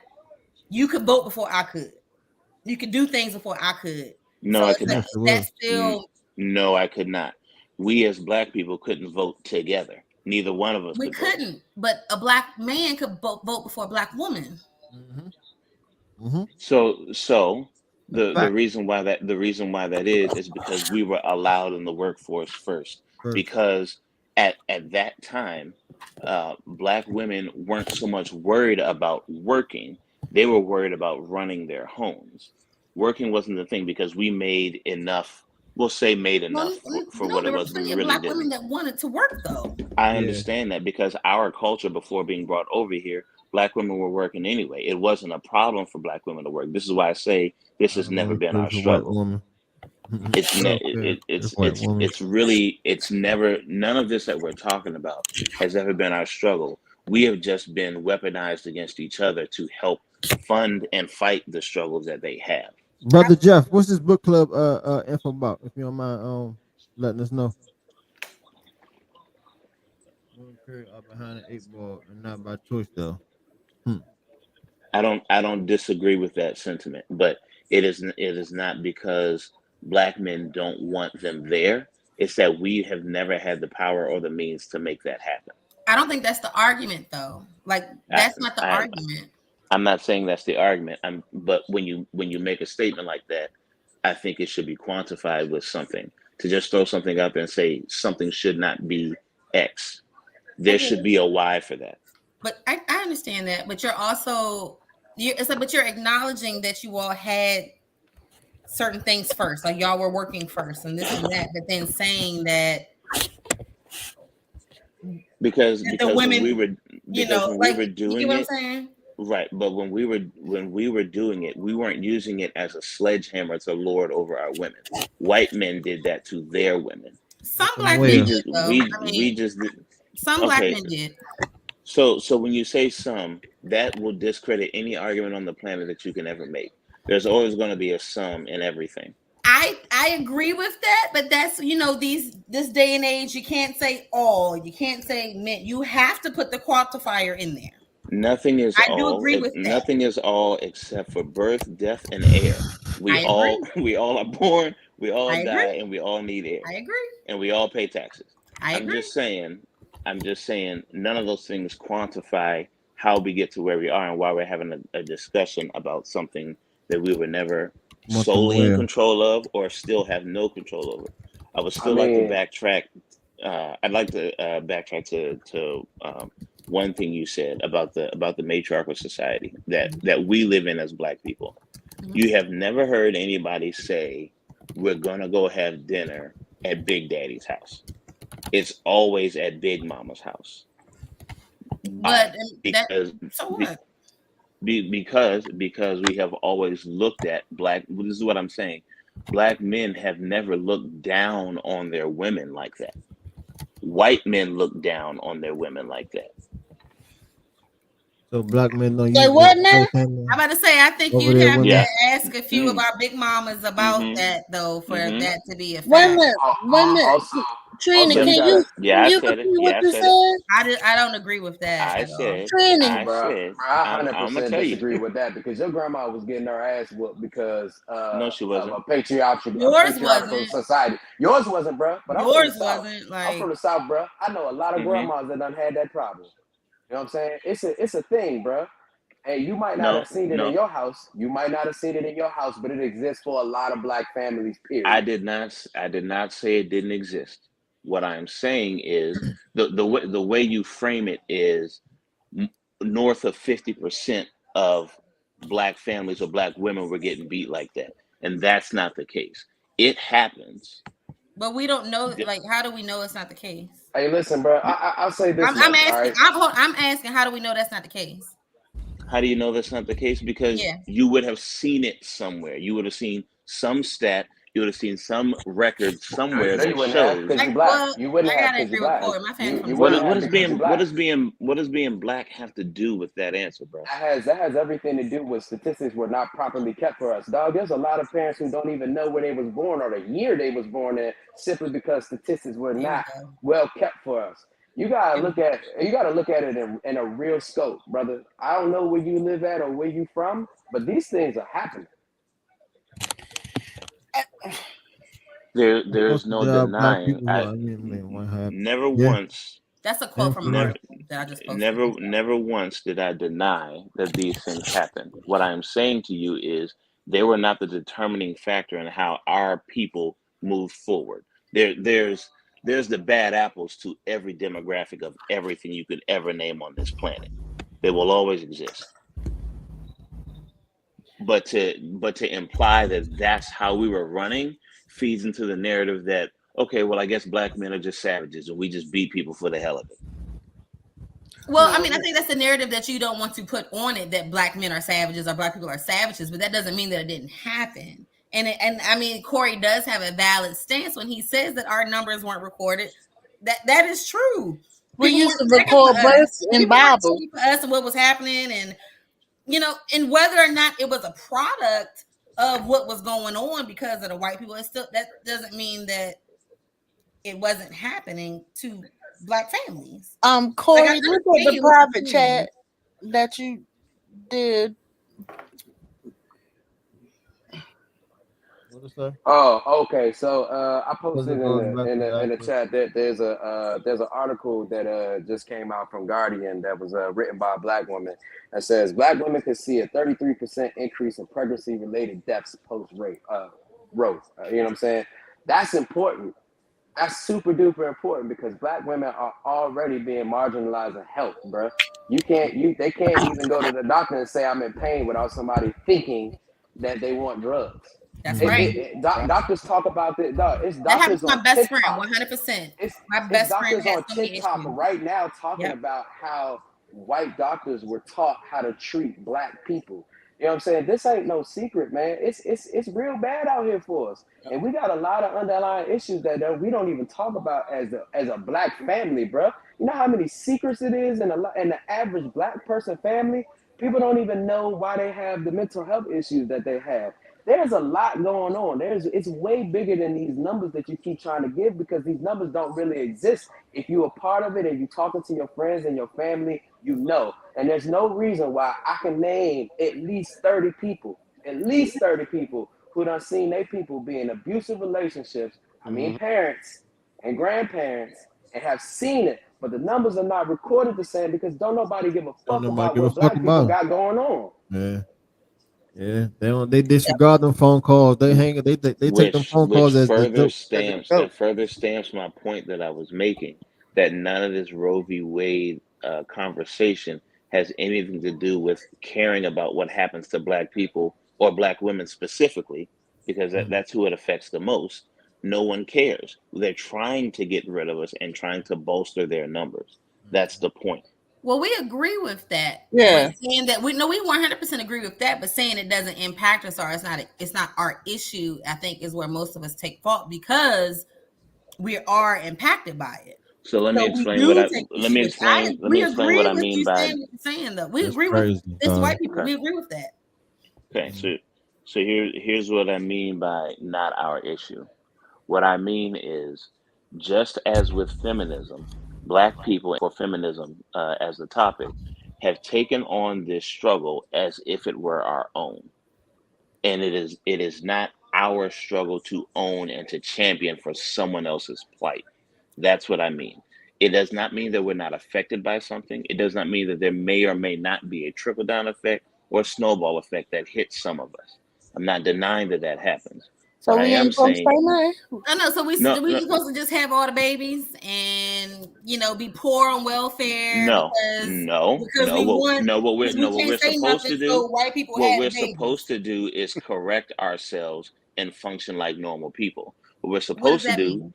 I'll explain it. What we're supposed to do is Segue combo.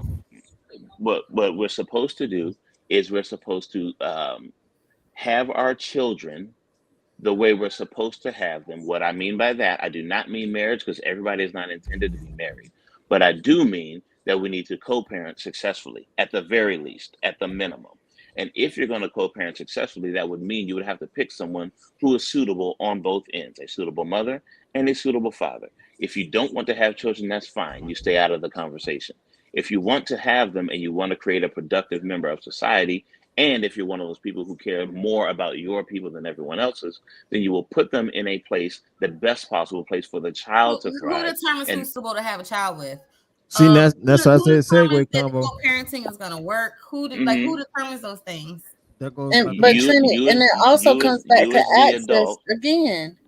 you come as on, you as bruh. the Like, you as come the adult, on. you as the adult, you as the adult are Come picking on, the you act like you person. can't change tomorrow. You act like you can't get a divorce tomorrow. Like, Hmm. come on. Like, that's choose better. Like, are we really going there No, with the choose and better see and argument? see that's what we about to go with the next conversation. so the fact that you're choosing not to listen to what I'm saying and just giving an emotional No, response, I'm listening to what you're you're not, saying. but You you're said not. choose better. That's what you said. No, I I'm did 100% not. No, listening to what you no, said. no. I am You not. said choose I am better. not. You said No. choose to co-parent. You said as responsible adults, make your Hmm. choices. I said us as a people have to set ourselves straight. That means when you're starting with a life, that starts from who the parents are, how they pick each other, how they find each other, moves on to the child, and then creates the next generation. How does parents picking and choosing not equal choose better? Because, well, we'll start here. When you pick someone, for example, you pick someone who you know does not want to have children and or is iffy about having children, and you do it anyway. And then, What oh, if by you the pick way, someone if that does want to What have are what are children? mhm, you talking about right now? What do you Because pick? at the Let him end of the What if let you him have a child with someone who if does want to have a child, and then if you y'all break up allowed and me y'all to get a complete a divorce, and thought, now they you'd don't want to hear be a what I was parent? saying. ladies and gentlemen, can y'all please respect each other's time to talk, but keep it at a short minimum, I please. told you this wasn't gonna work, Tiffany. And See, then I owe you I'm one. listening, but nah, you're we just gonna not nah, we making nah. sense, It's TJ. nah. You're just Don't not put that. making sense, Don't bro. I put am that. make Hold I'm up. Let me making finish Why talking. Let me finish not? talking. Let me go finish ahead, Ray. talking. Don't put that. Don't put Tiffany, that. It's mute not. Hold yourself. up. No, Don't I'm done. No, because don't I know put that. TJ personally. That's all. Yeah, yeah. But no, Don't go put that. ahead, TJ. Don't put I'm that. just saying, like, It's bro, not you gonna know work that's energy not out there. 100% true. Don't put that. It's not work. It's not gonna work energy out there. Let each other talk. You know Yeah, what I'm we saying? One at a talking. I time. ain't Yeah, yelling at you. I ain't no. biting your Yeah, head we gonna off. we gonna we I gonna ain't go from biting. there. I And I do also have a want to read the You question when you can't comments. reach finish your that high thought, though, anyway. Trini. Whatever. But Candace, go I'm ahead s- with your question, I'm bro. sorry, No, I Candace. said after Trini finishes his thought, What you? Yeah. I do have a question. Okay. So what I'm saying is there is a holistic view that we have to have as a people on from inception, meaning when a child is born, how that child is raised and reared, and then how that carries on into the next generation. That is what I'm saying we are in sole control over. We as a people are never going to have sole control over what Congress does, what the Supreme Court does, or anyone else. We can only self police. That's the best that we can do in this country. If we were anywhere else in the world, it might be different, but that's not where we're at. And so knowing that we have understood that no matter how well we thrive, no matter how much money we make, no matter how much strides we make, how many things we invent, this, that, and the other, we are still going to be looked at as the gum on the bottom of the white man's shoe. That's just where they put us. Knowing that that's how they're going to treat us, we just have to own ourselves and move ourselves in a way that fits us as a whole. It will not fit everybody. There will never be a 100% fix for anything on this planet, but we will have to move ourselves in a certain way that gets us to a place where we can at least be amicable with each other. You don't have to like everything a man does. I don't have to like everything a woman does. You don't have to like everything your co-parent does, but you at least have to move in a direction that gets everybody to a place of peace. That's what I'm saying. I mean, I feel like that's everybody's goal until something goes wrong, man. You got to look at it like this. I mean, your argument literally is choose better. However, though, you may pick somebody who you think is a great candidate, but then at the end of the day, things don't work right. The baby get here, and it's just not. It's things are happening beyond control. You know what I mean? Like, or there's a mother who is experiencing postpartum, and it's not a good situation. There's a lot of factors that go into that. Ultimately, though, the only thing that we can do is try to be decent human beings. That's really it. There's nothing else. There's nothing else. There's no formula to it. There's no formula to being a decent person. And I don't even mean a nice person. I mean a kind person. You know what I'm saying? Somebody who's offering benevolence to those who make mistakes. You know what I mean? That's the only thing that we can do. Candace? Okay. So I finally think I understand what Trini is saying. So half of me is like, you're right in a sense about how we choose our partners. But let me tell you about this thing called change in a second. But the second thing I wanted to say is what you're saying is leaving absolutely no room for mistakes. Like that means we have to be perfect. And this goes back to, and I'm tying this in with abortion because you have teenagers that are still under their parents' roof that may have, have a little boyfriend and they have sex and oops. Of course we know these children ain't ready to raise a family. So what you're saying about choosing better, you're leaving absolutely no room for mistakes or errors. And I'm not saying that, of course, I'm not saying that a baby is a mistake, but the action that it took to create that child, absolutely there was a oopsie. The other half of what you were saying about choose better, there, like, okay, so for me, when I got married, I was young. I was 19 and I was in college. When I met my husband, he was 10 years older than me. And when we started dating heavy, he asked me, did I want any children? And I was like, no, I don't want no kids. You asking a freshman in college. I won't think about no children. I was thinking about getting these degrees and getting this money. Okay. I finished college. I got married. I finished school, you know, went to grad school, got my first master's. Then I got my second one. I'm getting a little older. Candace changed her mind. I wanted a house full of children. He already had 4. He didn't want no more. By then, we 10, 15 years in marriage. So what I supposed to do? Just leave him because he don't want no kids? But it just so happened that the person that he married, even though I changed my mind, I also had issues reproducing anyway. We had 3 miscarriages. He would have still raised that child if I had him. You know what I'm saying? So I understand what you're saying out of context, but you're not leaving room. Like, what about the oopsies? There's always room for error. Well, so had I finished my thought, I mean, okay, so I'll say I this. thought you were finished. It's I'm sorry. no, it's fine. It's a much bigger issue, and we'd never like hit every point on this broadcast, right? This would have to be like a roundtable type thing for real. But definitely, but series. but right. But what I'm saying, there's any statement or argument that I make, there's always room for human error and imperfection because we're just all imperfect. So I never make an argument based on anyone's perfection because it doesn't exist. But what I am saying is us as a people, the way we move and do things, as soon as someone says this is a problem, we snap our fingers and say, holy shit, we got to go fix this problem. and don't even look at what the problem is solving, fixing, or who it will ultimately affect and who it's for. They have been using us this way ever since we got here. So I am not saying that we should have zero concern. What I'm saying is this is the fight at lunchtime, and we need to be on the outside getting a stomp in with our Tims here and there. We're not jumping in because it's not our sister, it's not our brother. We get a kick in on the side.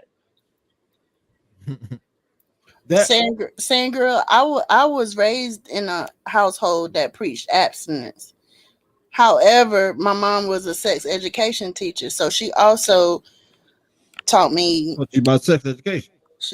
About sex education. Yeah, abstinence is all well and good, but they also need to know about these dental dams and these condoms too, because when them hormones get to raging, they not going to talk in the back closet if they want to. Okay.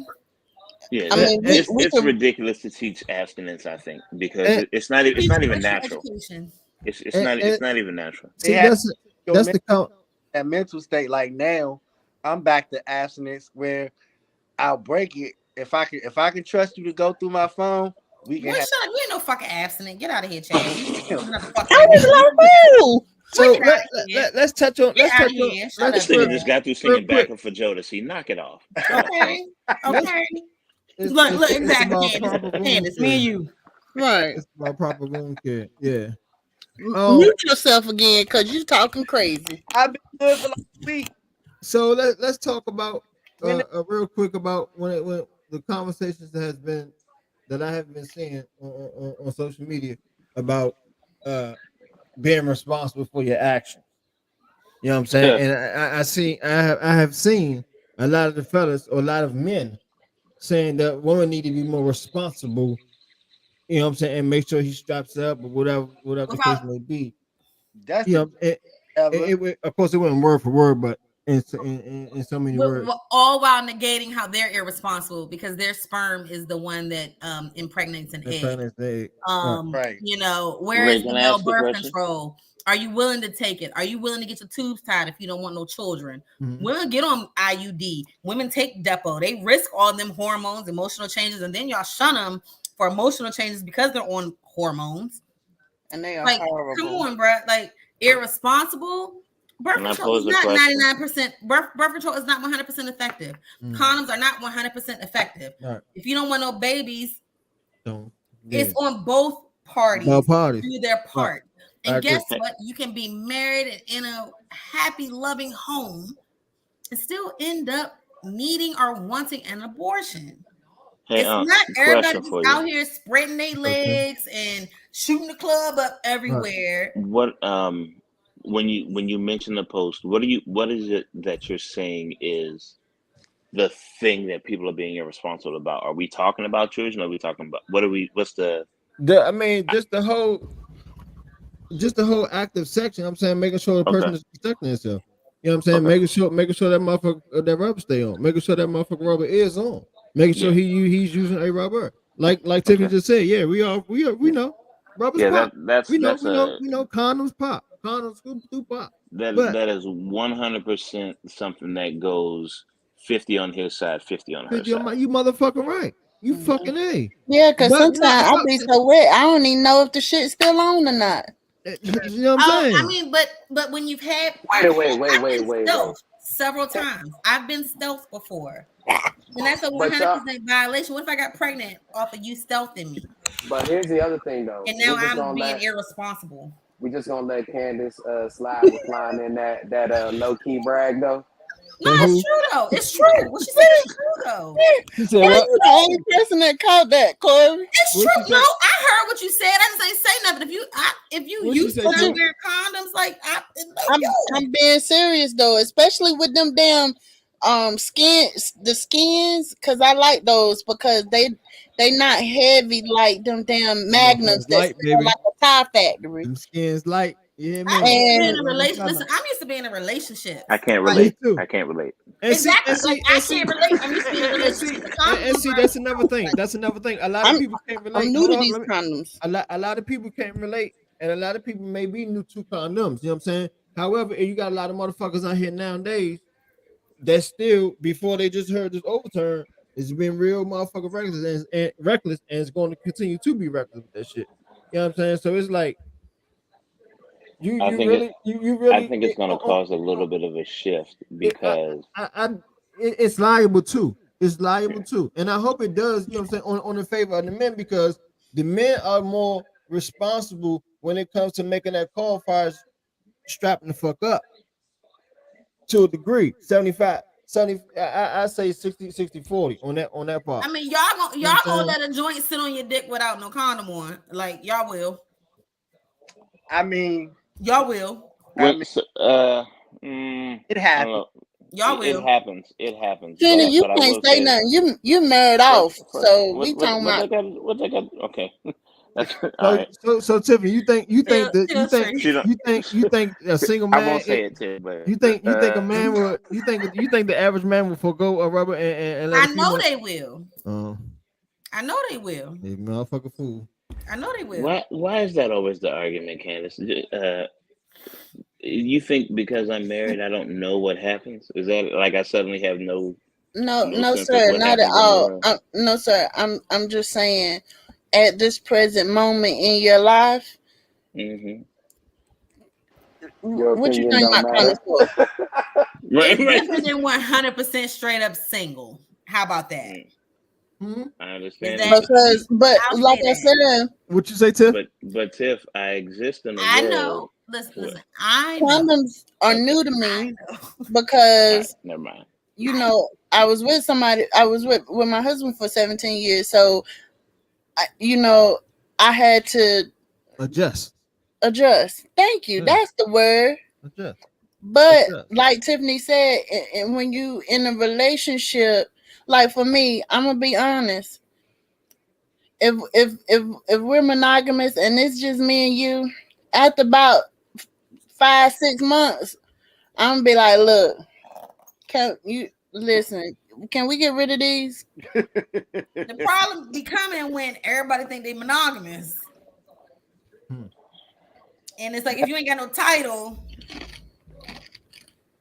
it's like, always presumed. That's the gray area.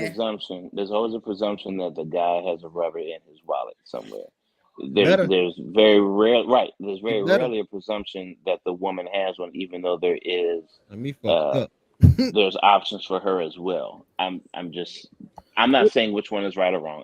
I'm just saying. Hey, I agree with Ray that 75% of the time the guy is going to be thinking, I need this just in case. Yeah, but his just in case is because he knows and life tells us that there are women on this planet that are going to try to trap him into having a child that he may not want.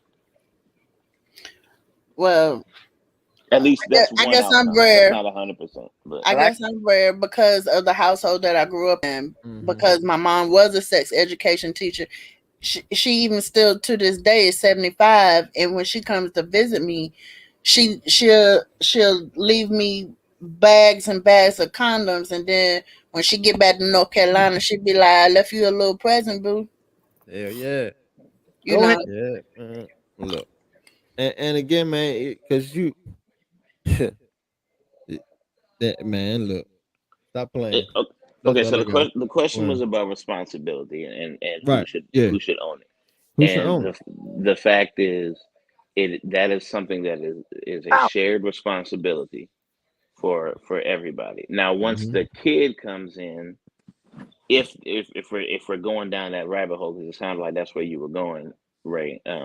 If we're going in that rabbit hole with children as a potential outcome, that's the different conversations that everybody keeps having about, the single mom thing and children under wedlock and this, that, and the other. That's where all of that comes in. But as far as just the responsibility, the sexual responsibility, that's on both people 100% of the time. Okay. Y'all agree, panel? On both people 100% of the time? Absolutely. Yeah. Absolutely. This is too. But I mean, but what also goes back to this though is that male birth control, how is it available? I can't remember. I heard about it, but is it a real thing? Yes, it's real, but it hasn't been passed through the FDA yet. It still hasn't been passed through. So it still hasn't been passed through the FDA yet. Hey, it's irrelevant. But like, how many of y'all? It's what 4 men on this call. How many of y'all are willing to take a daily pill? I'm gonna put it to you like this. I'm gonna need. But TJ, not you, because I know you. About a microwave. I'm gonna need a shot. June 23rd, 2016. I'm good, bro. That's what I say. I know you. Yeah, because my man. Because I mean, you know what you wanted out of life. Yeah, you hit it. Like okay. So here's why I'll say it's an apples to oranges argument, and why you'll never get equality in this. Wait, Trinity. It may be apples and oranges, but you can still compare fruit, brother. Okay. So what I'm saying is the reason why you'll never get equality in a birth control mechanism is because men aren't inherently born to want to bear children. That is a woman's sole ownership, not responsibility. She's the only entity on the planet that owns birthing something. Humans. So because women are the only ones that have that, we don't have that clock in our brains and our bodies that says, man, I gotta have kids by the time I'm 30. I take birth control because I don't want to have a baby. Right. No. I understand that, Tiff. What I'm saying is we don't have the same clock that you have. System. We don't have that biological clock that's saying, man, I wish I could have some kids. Right. We just don't have that. So because we don't have that, we aren't going out in the world. There's no world or society where you're seeing men saying, man, I gotta go trap this chick to get a kid. What does that have to do? I don't understand what that has to do with y'all not procreating though. Y'all sperm causes babies. I don't understand that. Well, whether you want them or not. Like whether the grill said he'll take the pill. And some men, once they do get to a certain age, they get the itch too. Y'all got kids. Caesar, you got 2 kids. Rachel, I do too, St. Grill. I see what you're saying though. I don't. I mean, I really don't understand. Let him. Tony, go ahead finish. What I'm saying to you, Tiffany, is eventually we get to a point where we say, you know what? I've got to have someone to share this stuff with that I've accumulated over some years. That usually doesn't come until we're older. There's no 22-year-old guy that you know or have ever met really that's like, yo, where's my kids? I gotta have kids. Conversely, a female by the age of 22 to 25 may have already said to herself, you know what? I really want to have a kid. That guy is not having that same struggle. Or they may say, I want to have a kid before the age of. Or they may say, I don't want no fucking kids and they're on birth control. Right. Yes. That's true. That's not who we're not talking about. But I mean, you still okay. I'm trying to. I want to explain my point so that maybe you can better break it down to me. Okay. I still don't understand the correlation of men not having some biological urge, even though some do. Want to be fathers and have a biological urge. Right. What does that have to do with the fact that your sperm causes still babies? Matters, right? That's true. Your sperm causes babies, bro. I take birth control because I don't want to get pregnant.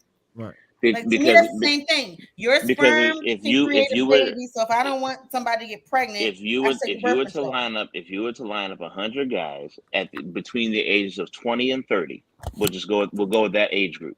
If you line up 100 guys between the age of 20 and 30, I guarantee you will not have more than half of them. You will not have 51 guys saying, man, I want to have a kid today. If you lined up 100 women and asked that same question, north of 75 will want to have children. And the reason why birth control is not marketed or geared towards us is because we're not the ones who's looking for that first. We're looking to get our bag or our money or establish our life. Or if you're one of the guys who says you want to have a family, we're looking to get that first. So which would make birth control even more of an option for y'all because y'all don't want that. No, we don't need the birth control. We don't need the birth control because only 20% of us are even having sex in the first place. Oh, get the fuck out of here. Get the fuck out of here. Oh my God. Tiff, you aren't okay. I'm sorry. What? So the question you were saying. No, that's not a bite. I'm laughing. Only 20% of y'all are having sex. Only 20% of 20-year-olds are having sex. They worried about the bag and not fucking bitches. Is that what you're saying right now? No. It's not that they don't want it. I'm saying the ones that will get it. All men want it. I'm talking about the ones that will get it. I see what you're saying. 20%. I still don't understand what that has to do with the pill. Control. So fellas, okay, again. I'm gonna say this. That's the illogical part as a woman. Are y'all popping that pill once a week? Fellas, like, hey, listen, I'm telling you right now. I'm probably not gonna keep up with that pill, so I'm gonna need like an injection or something. But I'll be honest with you. That's why I do Depo. Bruh, I've been putting off having kids for like the last 10 years. Do I want some? Absolutely. But I've been putting it off like a motherfucker. You want to know why? Because I don't have the money to do it the right way. Right. And don't get me wrong. Exactly what I just said. I'm never going to have enough money to do it. Don't get me wrong. But what I'm saying is I got to get to a point where I can at least take care of myself before I can take care of somebody else. No, that's y'all choosing to leave the responsibility on the woman. That's a good point, Denise. That's y'all choosing to leave the responsibility on the woman. No, but Tiffany, in the men's defense, they don't even take their insulin like they supposed to. So you know they ain't gonna take no birth control. Candace, that's a fucking scapegoat. We've been conditioned to take birth control since the motherfucking 70s and 60s when it came out. That's a fucking scapegoat. If these men didn't want to have no babies for real and that pill came out, they would fucking take it. Okay, Corey, you need a shot. Guess what? A bitch take Depo because I got pregnant. But that's what I'm saying. Because I couldn't take the fucking pill. But that's what I'm saying. It's a scapegoat. I'm going to take it. I'm going to take it and hope that it don't cause me mood swings and irritability. And see, that's what I was going to say. I'm going to take that shit and hope that I don't have the runs. Or I can that's what I was about to say, man. After that.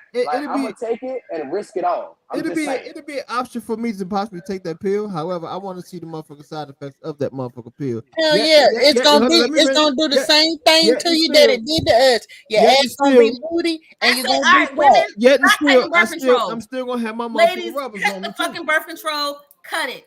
Cut the birth control. Cut it. Fucking cut it.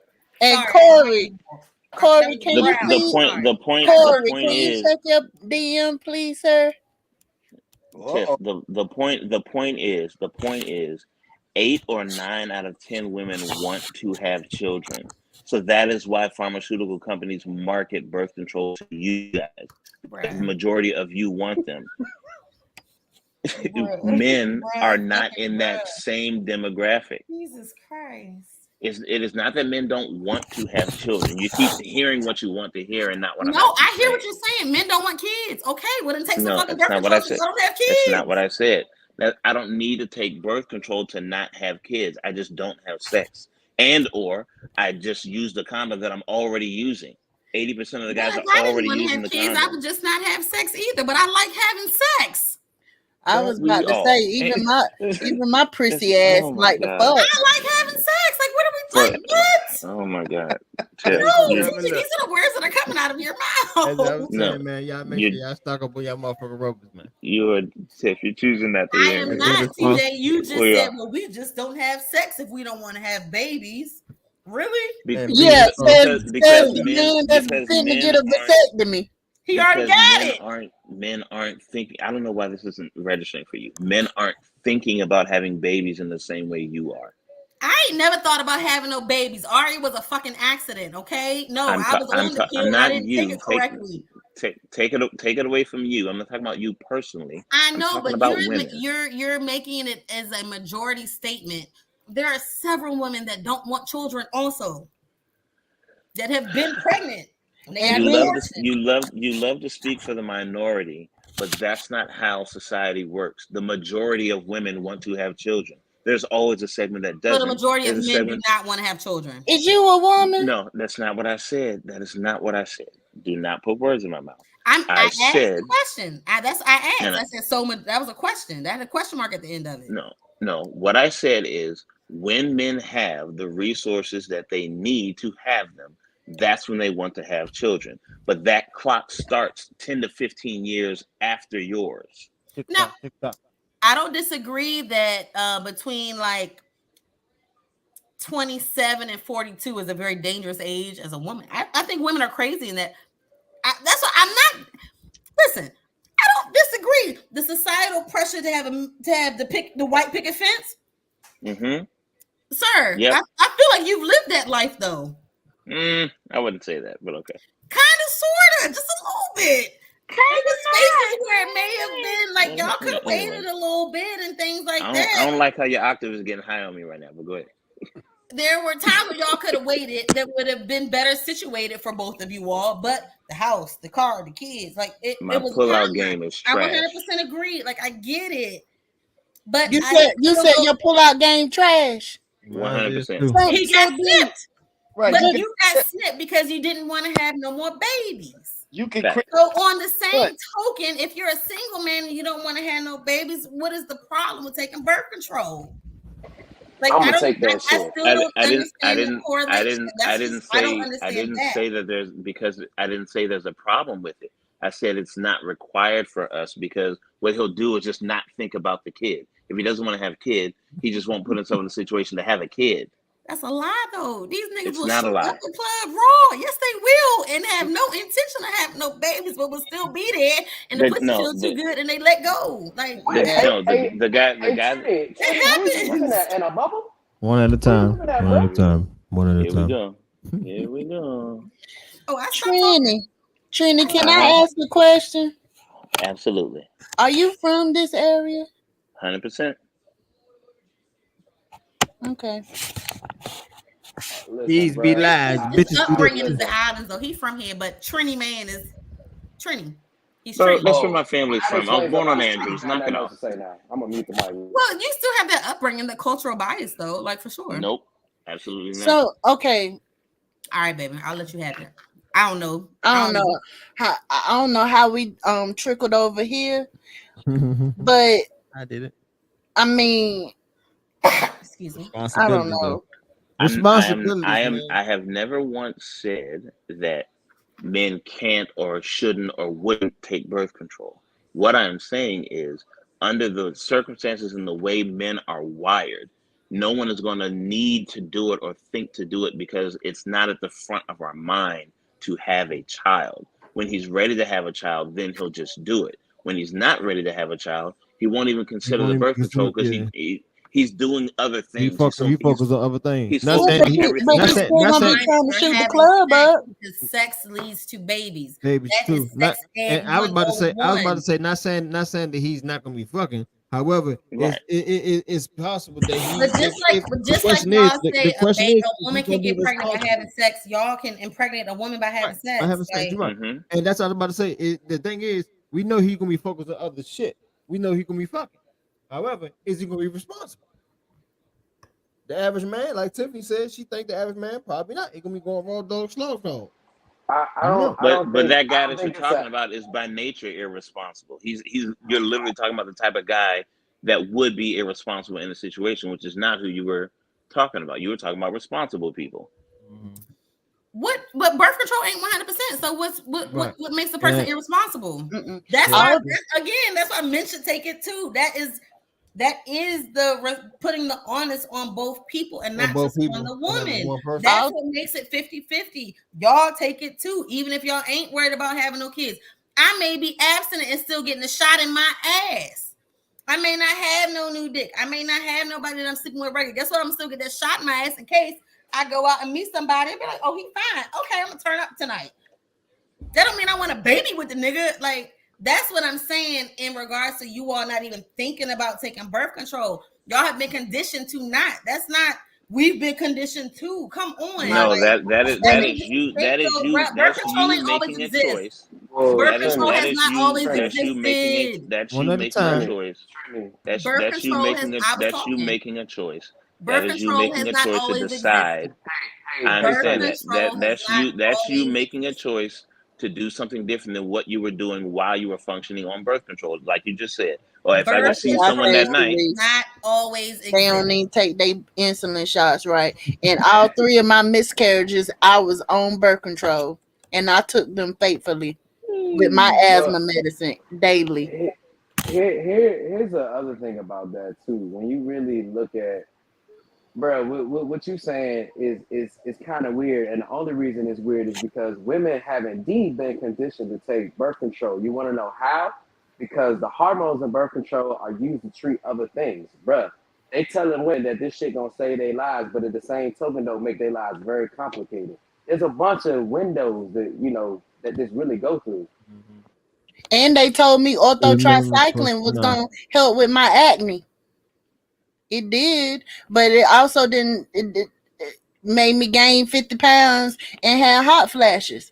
And when I was trying to preserve my womb, they put me on. I can't remember that shot, but it was some kind of shot I had to take that they gave male cancer patients that were going through prostate cancer to try to stop me from bleeding. I was bleeding so much. You know what the side effect was?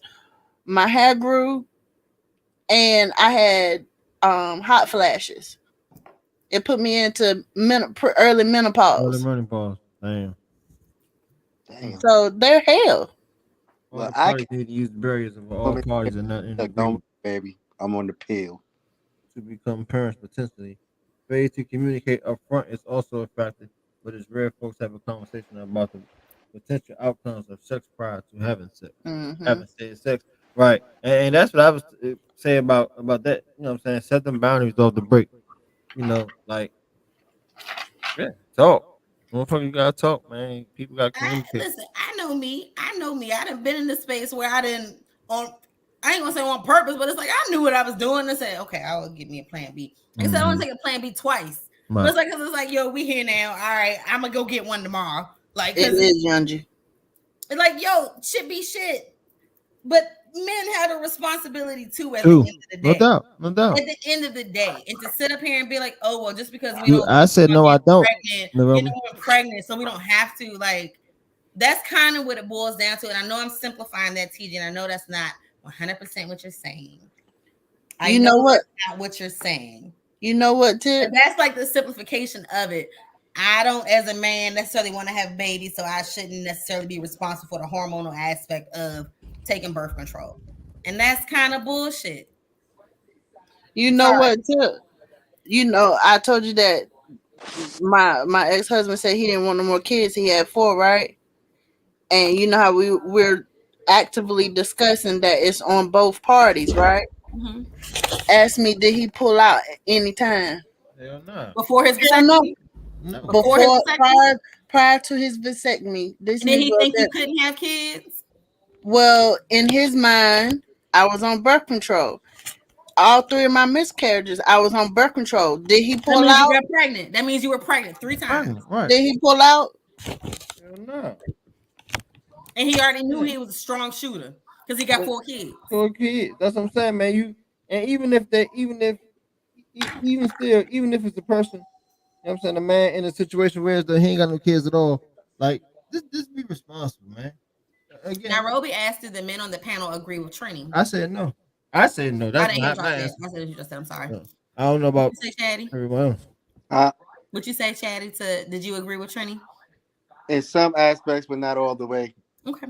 Can you divulge? Can you expound? You quiet over there. Like I get the part where he was talking about women in their biological clock and as comparison to men in theirs. Like, of course, when we're younger, we're not really thinking about having kids or nothing like that. Now, of course, now the option of male birth control, me personally, I'm on it. I'd be on it. I'd be popping them motherfuckers like Flintstone pills.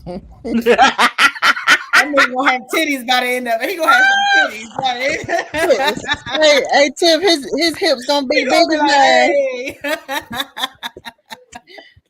that. I still drink my Mountain Dew and stand by the microwave for 10 minutes. You know what I'm saying? Dang. That nigga frying his brain cells. He frying everything. Everything gotta go. But nah, on a full serious note, I think for real, like even going into the point where you're saying like when dudes don't want to have kids, then I think in that point, then the male should definitely be the one on birth control. You're the one that don't want to have kids. You know what I'm saying? You can't put that on every woman that you're going to end up sleeping with. Like, look, Slim, I don't want to have kids. So it's either pull or pray. You get on birth control, or you ain't fucking. We gonna gamble all with these condoms and see what happens. Right. Knowing that condoms break. Oh, I know.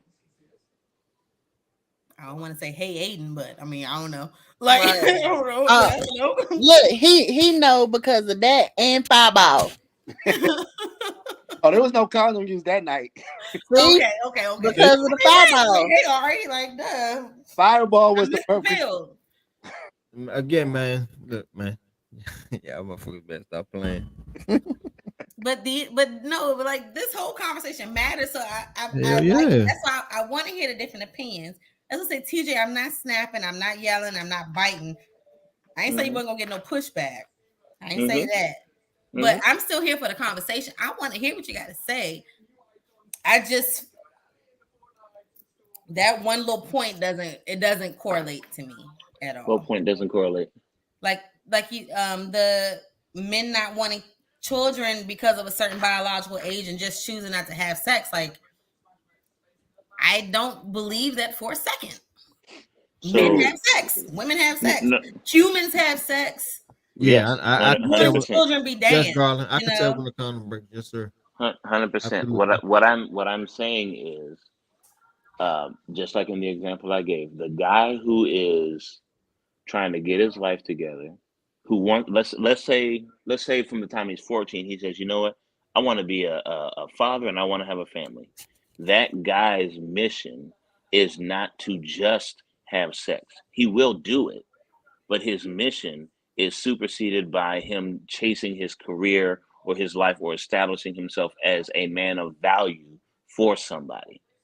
It doesn't mean he won't have it. Doesn't mean he won't get his little jump offs on Friday nights. I'm just saying that's not his primary focus. So what will he do then?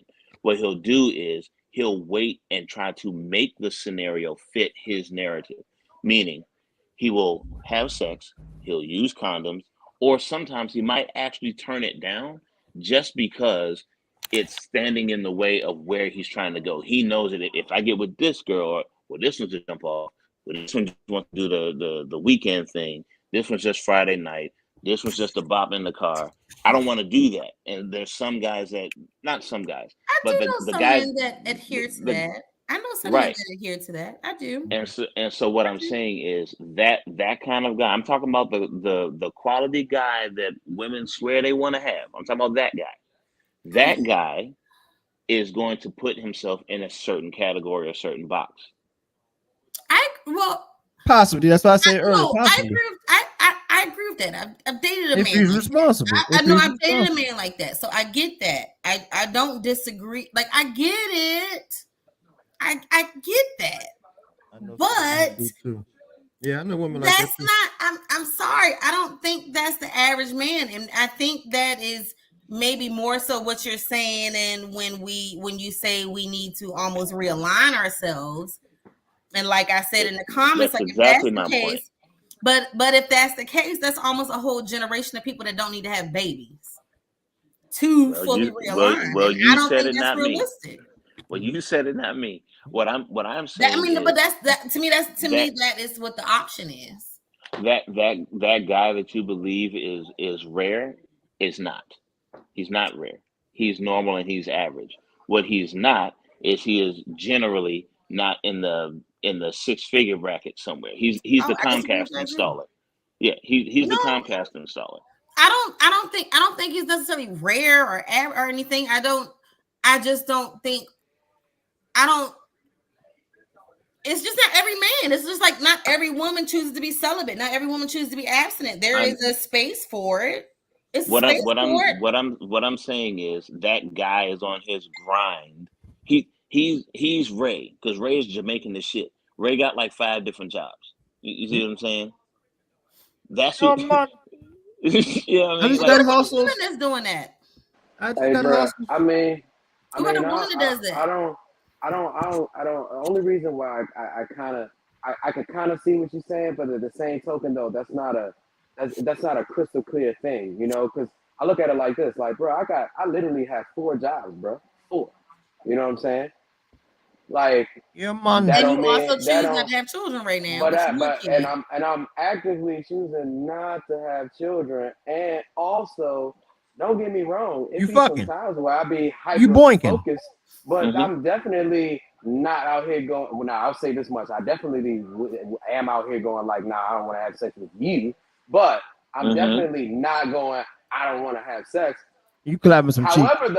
However, though, sometimes, only sometimes, it's an afterthought. But see, but the thing about it is that's not a crystal clear thing. There's a you know what I mean? Like that's not a set thing. You know what I'm saying? Like the only reason I forget is because I got 4, bro. I got 4 jobs. So sometimes I'm just like, yeah, I'm gonna just go to sleep. You know what I mean? It ain't even because I don't want to. I'm gonna just go to sleep. That's what I'm saying. You're proving my point, though. But That's understand though, exactly it's what I'm not saying. because I That guy's don't want it. I'm going to sleep because I'm tired. I Not because I don't want to make a late night phone call. I said that as well. I said he wants to have it. I said what he's going to do is he is going to choose his bag over that. That's why I said y'all aren't really listening to what I'm his saying. bag before that ass. Right. I'm not saying you don't want it. I'm not saying you won't go for it. I'm not saying if one didn't land on your face, you're not going to do what you need to do with it. I'm not saying none of that. Right. If he wants some cheeks, and that's that. Right. Corey, how old are you? Oh boy. 36. Right. So we're the same age. Younger than me. So we're the same age. We're the same age. So that you're saying exactly what I'm saying. He said It's not that you right. Tiffany. It's not that you don't want it. It's not that it's not in front of your face. It's not that it's not available. It's not that you wouldn't take the ones that you want to take or this, that, and the other. Insert whatever you want to put. I'm thinking 36. What I'm saying is you have said to yourself, I need all of this first before I even think of doing that.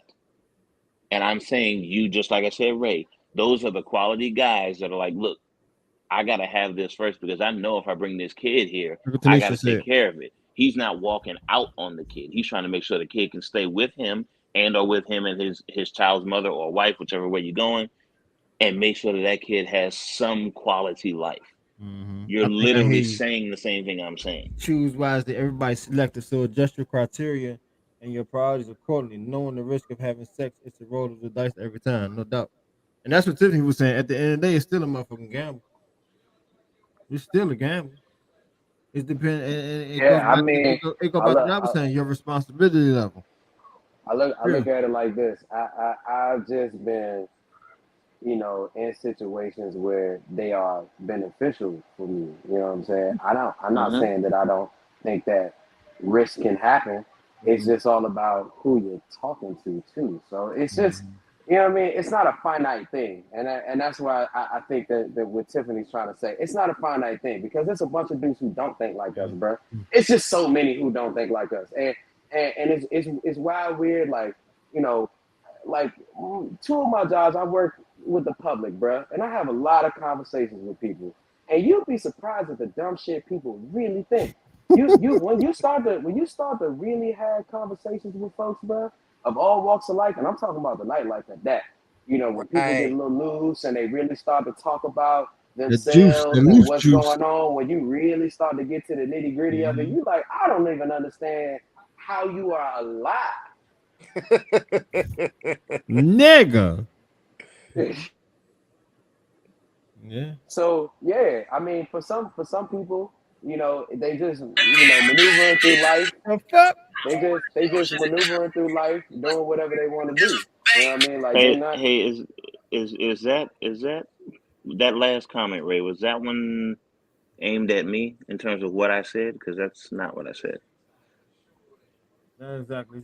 You're saying men generally do this, and women we just out here placing having baby above everything else.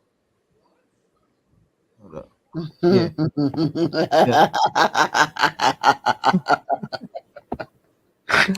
I'm sorry. I'm laughing at Angie. She's giving me Kevin several vibes. That's pretty funny.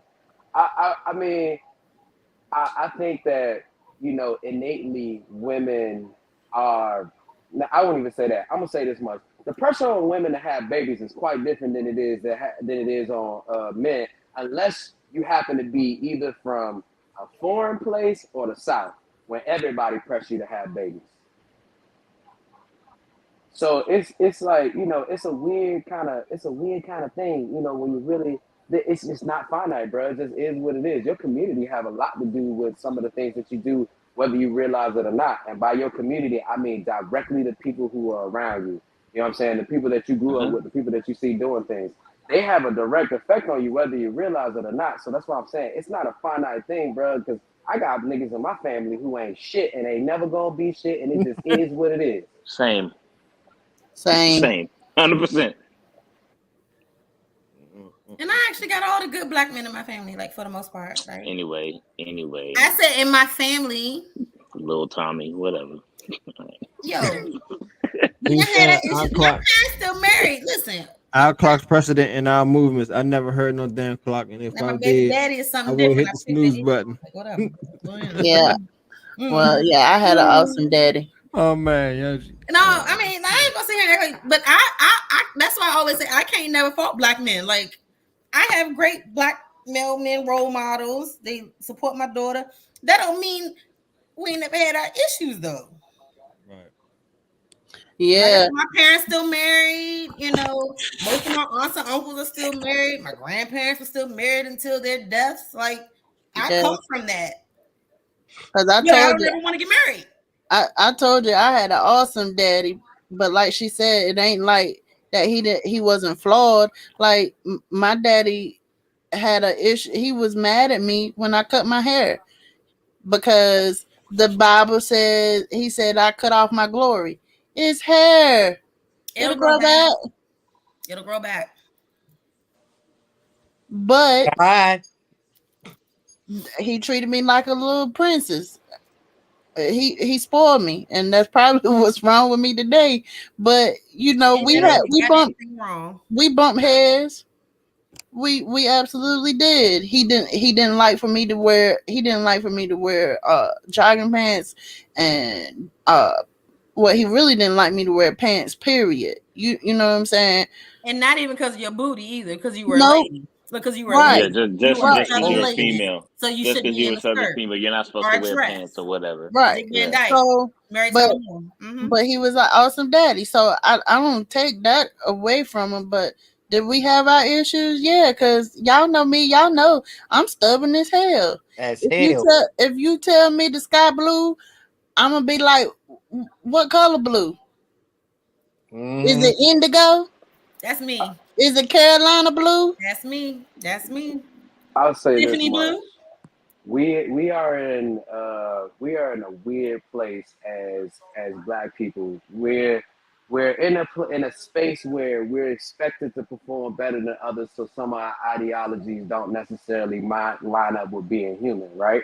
But we're also in a place where the change is starting to happen, where these conversations are starting to happen more, where we starting to care more about how our people feel versus what it looked like to other motherfuckers outside of our community. Yeah. So it, like I could say at least in this conversation, everybody has made points. However, though, they kind of need to be one idea. There is a way that we can kind of put all of this together, but that also starts with how we raise our kids, right?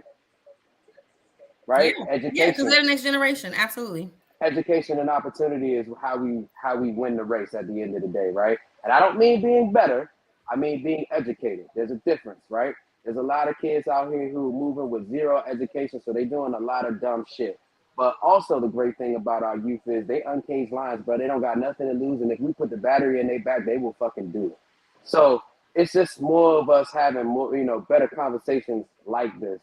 You know what I mean? But I can't say from having this conversation tonight that people are trying to look in the right direction, and that's just being doing things differently and kind of leaving behind all those old traditions that at one point kept people safe, but now are just outdated as fuck. I always say it's an interesting time to be alive. We are literally living in the midst of change, and change is uncomfortable.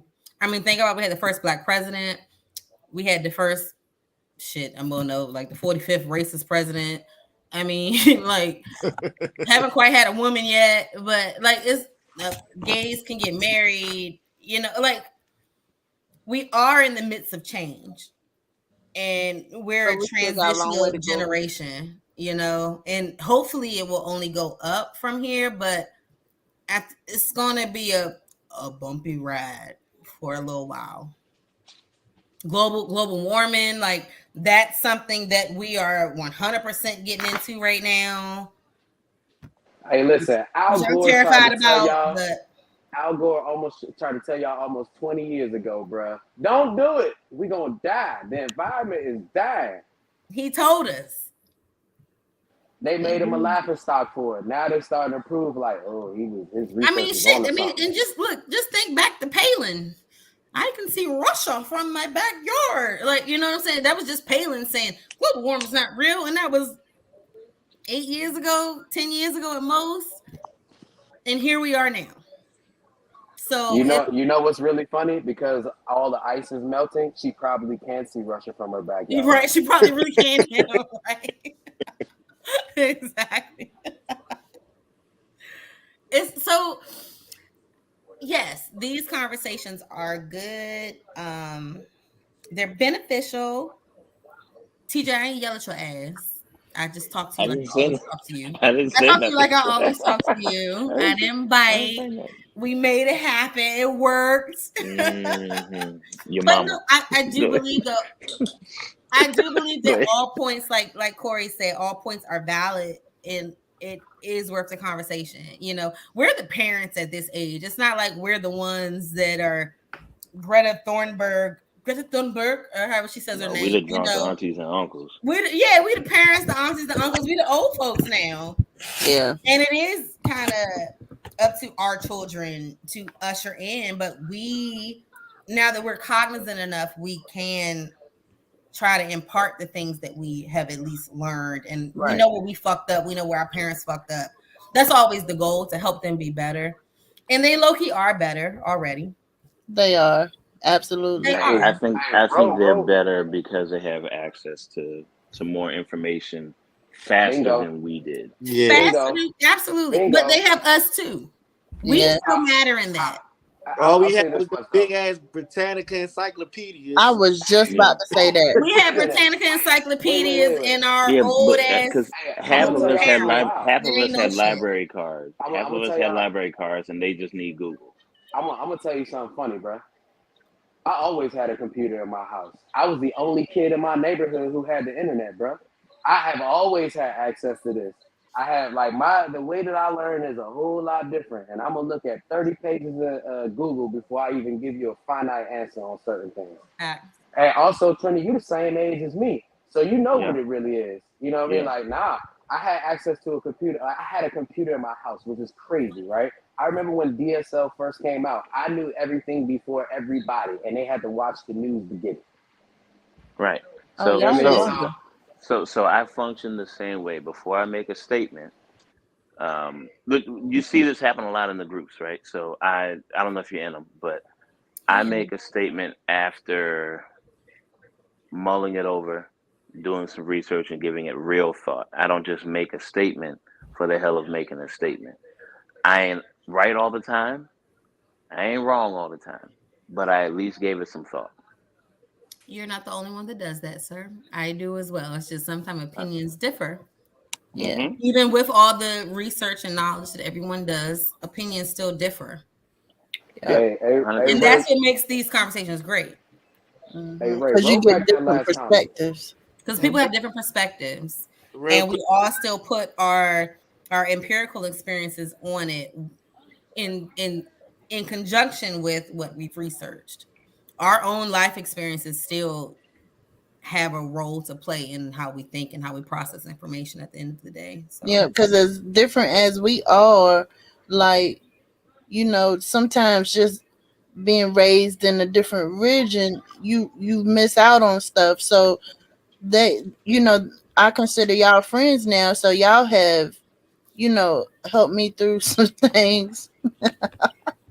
You know, I'm laughing because you know what first popped in my head, but aside from that, I ain't going there. Yeah, don't go there. But like on a serious note, you remember when I told y'all, because Corey mentioned it about how and I had said to him how doctors they feel like we're like black women are superheroes and we could take pain, like we don't need pain medicine.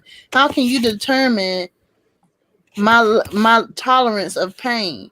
And it was Tiffany that got me to say something to my back doctor when he was trying to burn some nerves in my back, and it was sort of like a spinal tap, and he forgot to put the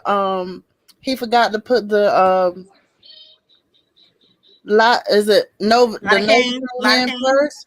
Yeah, he forgot to put the pain medicine in first, and I can't move. I'm on my stomach, but the nurse is holding my hand. I'm like, yo, I can feel this. Mm-hmm. And he's like, oh, you shouldn't feel anything. You should be okay. Man, listen, I wrote a fucking dissertation to the board of the National Pain and Spine Clinic because that was the second time that he had dismissed my feelings when I'm telling him, yo, I need to be put to sleep for this.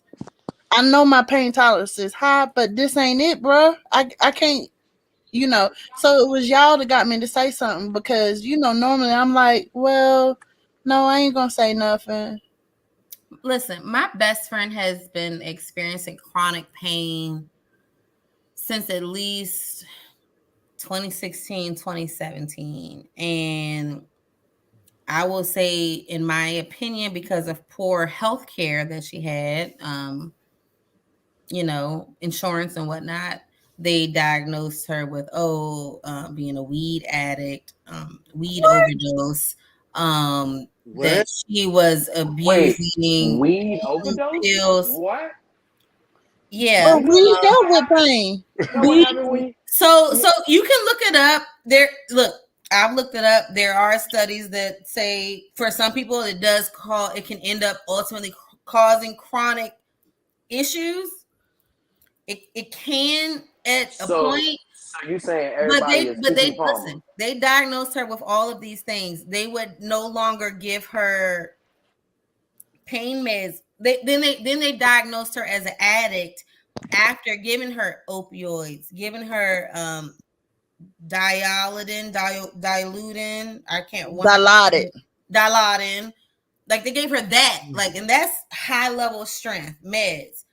But she still kept having these issues. And I mean, I'm telling you,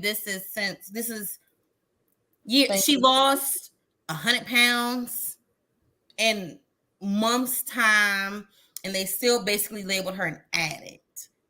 Now she finally has decent health care, endometriosis, an enlarged heart, an excessive amount of scar tissue from gallbladder surgery. Like she had real shit. It wasn't just weed. It wasn't just her being an addict. I was like her new cardiologist asked her, "Oh, how long have you had an enlarged heart?" She was like, "Oh, I don't." Her doctor looked at the X-ray and said, "Well, yes, you do." Mm-hmm. This is black women. And because she was a plus size, because she was a big lady. My baby weighed 500 pounds at a point. She dropped down smaller than me when I was small. Still had a big old ass, but they still chose to say, "Oh, it's just a weed addiction." That's healthcare in America for black women. So yeah. And the day it had I'm telling you, it's horrible. That's a whole nother discussion in itself. Like a whole nother discussion. Right? A whole because nother America discussion. would prefer that you weren't here. Would prefer that you didn't make babies. Would prefer that you didn't produce more black men and women in any way, shape, or form. And the best thing they can do is try to give you shit care and try to kill you. Well, they want the best black people. They want the top athletes. They want the most strong and robust. That's right. it. So they can steal from them and make it their own. Like they all. I'm about to say, listen, bro. Remember, that's not the good cattle. Athletes are the good cattle. You know what I'm saying? Yep. Mm-hmm.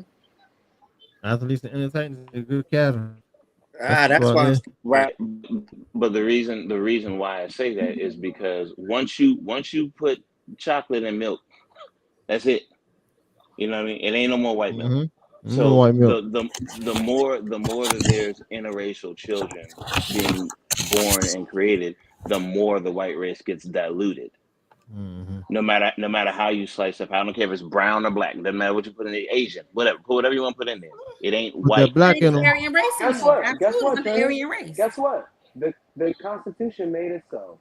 Since we want to talk about constitutional rights, the Constitution say you what? How many fifths of a man? And if you got one drop of black blood, you what? You're black. The black. One drop rule. I That's mean, how my family grew up. We it's- didn't know my grandmother was like legitimately white until 5 years ago. I mean, Because they grew up with the one drop rule.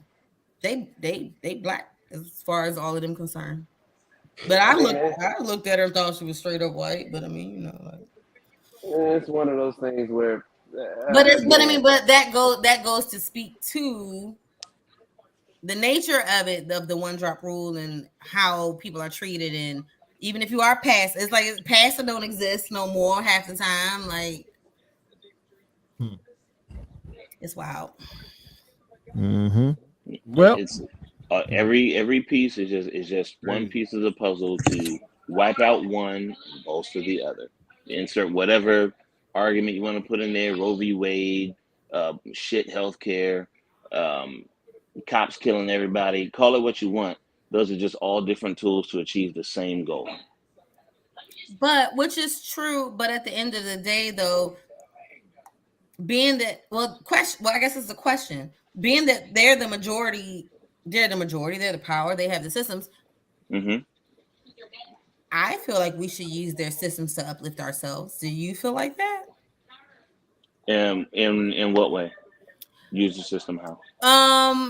To create our own. If anything, to create our own. Use their laws and the things that they've said. Like I am a fan of the Talented 10 to a degree.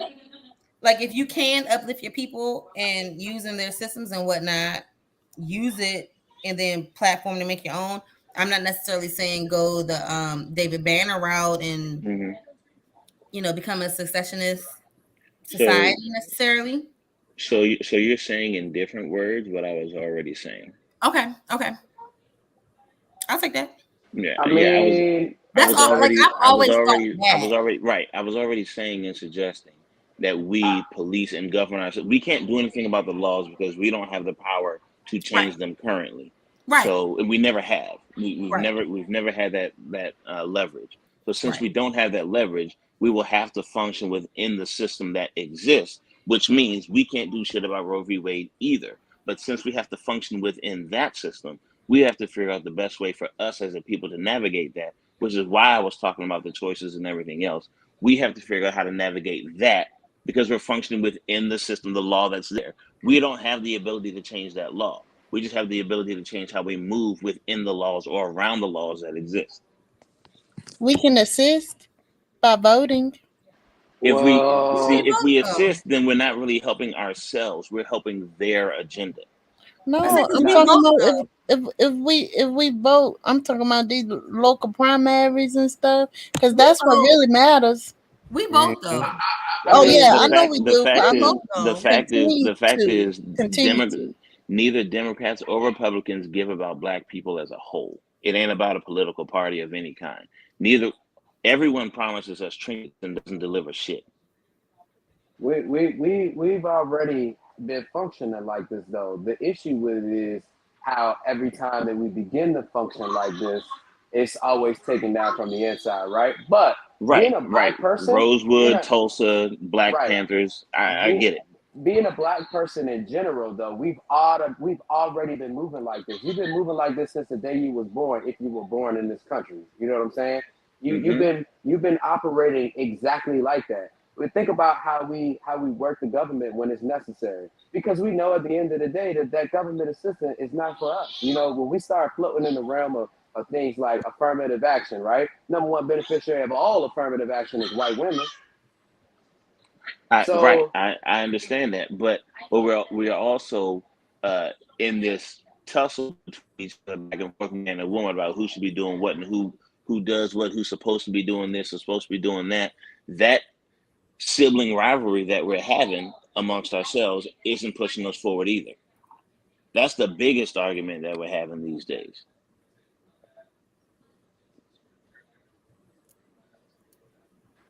Yeah, I mean, and then when we get real down into the nitty gritty of it, man, we got a lot of healing to do as Black people. Some of the things that you brought up has a lot to do with healing. Now that people are starting to have these conversations, think about it, bro. Like I'm 36 years old, setting boundaries with grown people, with old people that I should have never ever had to set. You get what I'm saying? And then the people older than us, when we set a boundary, they take it as disrespect instead of just listening to what the issue is, right? Now that them folks are starting to phase themselves out, natural selection, death, all of that other stuff, now the conversation is becoming more prominent. Like the more help that we get with ourselves and dealing with our deep-rooted issues and stop making things that shouldn't be a secret, a goddamn secret, we start to get better. I know I feel better every time I talk to my dad. You know what I mean? Right. Like every time I talk to my mom, every time I talk to my grandma, every time I talk to my brother and my cousins that's older than me, I start to feel a whole lot better about half of the shit that I've already thought about myself because I couldn't figure out why.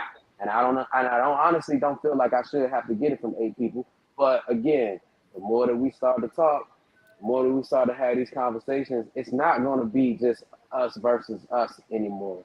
It's starting to change, and which is great because we're allowed to see it, right?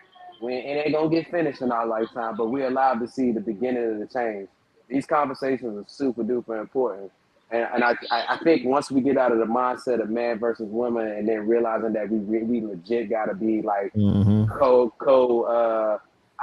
gonna use this because I can't think of a better word, but codependent as a community, meaning that we help each other. Interdependent. There you go, interdependent. Great word. But yeah, the more that we do that, which is starting to happen because even if you look at the little pockets that it's happening in, it's great. You know what I'm saying? Like we still need more help in some of these other like second tier cities, but it's happening though. This is a pocket. You can say that. Yeah, absolutely. This is it. This is one. Right. So and what I was alluding to earlier was kind of what Ray was alluding to. He was talking about accountability.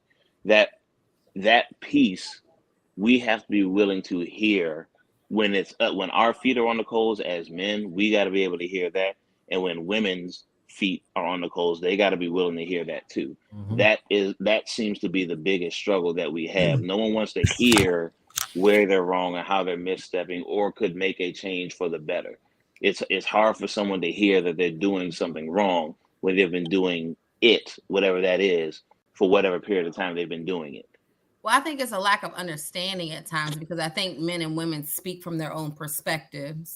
That's my personal opinion. Their personal perspective. It's like you can't speak to me as like you're not a Black woman. It's like I'm not a Black man. Right. You know what I'm saying? So it's like I just think there's a lack of understanding, and at times it's like, well, y'all do this and y'all do that. And it's not mental. It's not a cultivate. You're not. And maybe you don't have to understand, but you can at least empathize. Yeah, and think outside of yourself and your logic, or us outside of our emotion. I think we do a lot of agree to disagree, which doesn't move the conversation forward. It just leaves you in your own corner saying, well, I'm right. Well, no, I'm right. I'm right. And it doesn't move the conversation forward. And even to your point where you said we need to at least try to understand each other on some level. There are some things that will just be right. There are some like so I'll just speak to one point specifically. There are a lot of times where a man who women would consider an asshole. Let's just say the guy's an asshole. He's that same asshole to everybody around. So he's that asshole when he's protecting you. He's that asshole when he's protecting his children. He's that asshole at work. He's that asshole as a supervisor. The part that his woman, if he's with someone, the part that his woman, his lady, girlfriend, wife, whatever, the part that she doesn't like is when he's an asshole to her. But he is that same asshole all the way across the board. If she would understand that he is that way, no matter what, it helps her at least understand that, hey, this isn't a personal thing. This is just how he moves. Just like if you're the crier, right? If everything makes you cry, right? he needs to understand that you are just emotional. It doesn't mean you can't handle it. It doesn't mean you don't understand, how to move. It doesn't mean you're stuck. You're too weak. That's not what that means. It just means you're a crier, and that's how you purge yourself. And then while you're crying, you're working on a way to move forward, either yourself or the group or your family or kid or whatever it is you're doing. Now, but what about acknowledging that you don't like it, and you want to leave? That is what I call giving up, because there's no perfect person on this planet. There's a flaw about if you're not a crier, then maybe you're a screamer. So now I got away from the crier, but you're a screamer now. Or if you're not a screamer, then you're a cusser. And if you're not a cusser, then you throw things. And is there's always giving up always failure? Right. I couldn't hear you say that again. Is giving up always failure? Is giving up always a negative? Like, isn't it okay at some point to be like, okay, this isn't the one? Like, there are 1 billion people on this planet. You don't, like, you get what I'm saying? There's a billion people. Like I said, at a point, like, no, this ain't it. There are no absolutes. I've never. I keep saying that. There's no absolutes, but in the situations where it's something that small, in the grand scheme of life, that's a splash in the bucket. So if you're more concerned about someone's given action rather than saying, hey, listen, this is an action that you do that I can't tolerate for a lifetime. So there's an option. You can either choose to be different with me, or I'm going to walk out. Or you can say, well, I can't handle this way that you move. Is there a better way that we can do this? And we make an adjustment. Adjustment. Or go back to the asshole comment you were saying. Right. Or if that person says they never want to adjust, say he's the full asshole. He's like, you know what? Fuck all that. I'm not adjusting at all. You have an option as, I'll say the woman, because I said the guy was the asshole.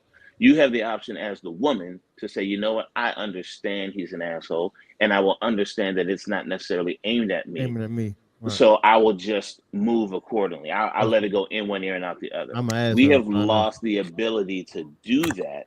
And I'm not saying everyone has to compromise, but compromise is a part of life and being in a relationship at all. You compromise with your children.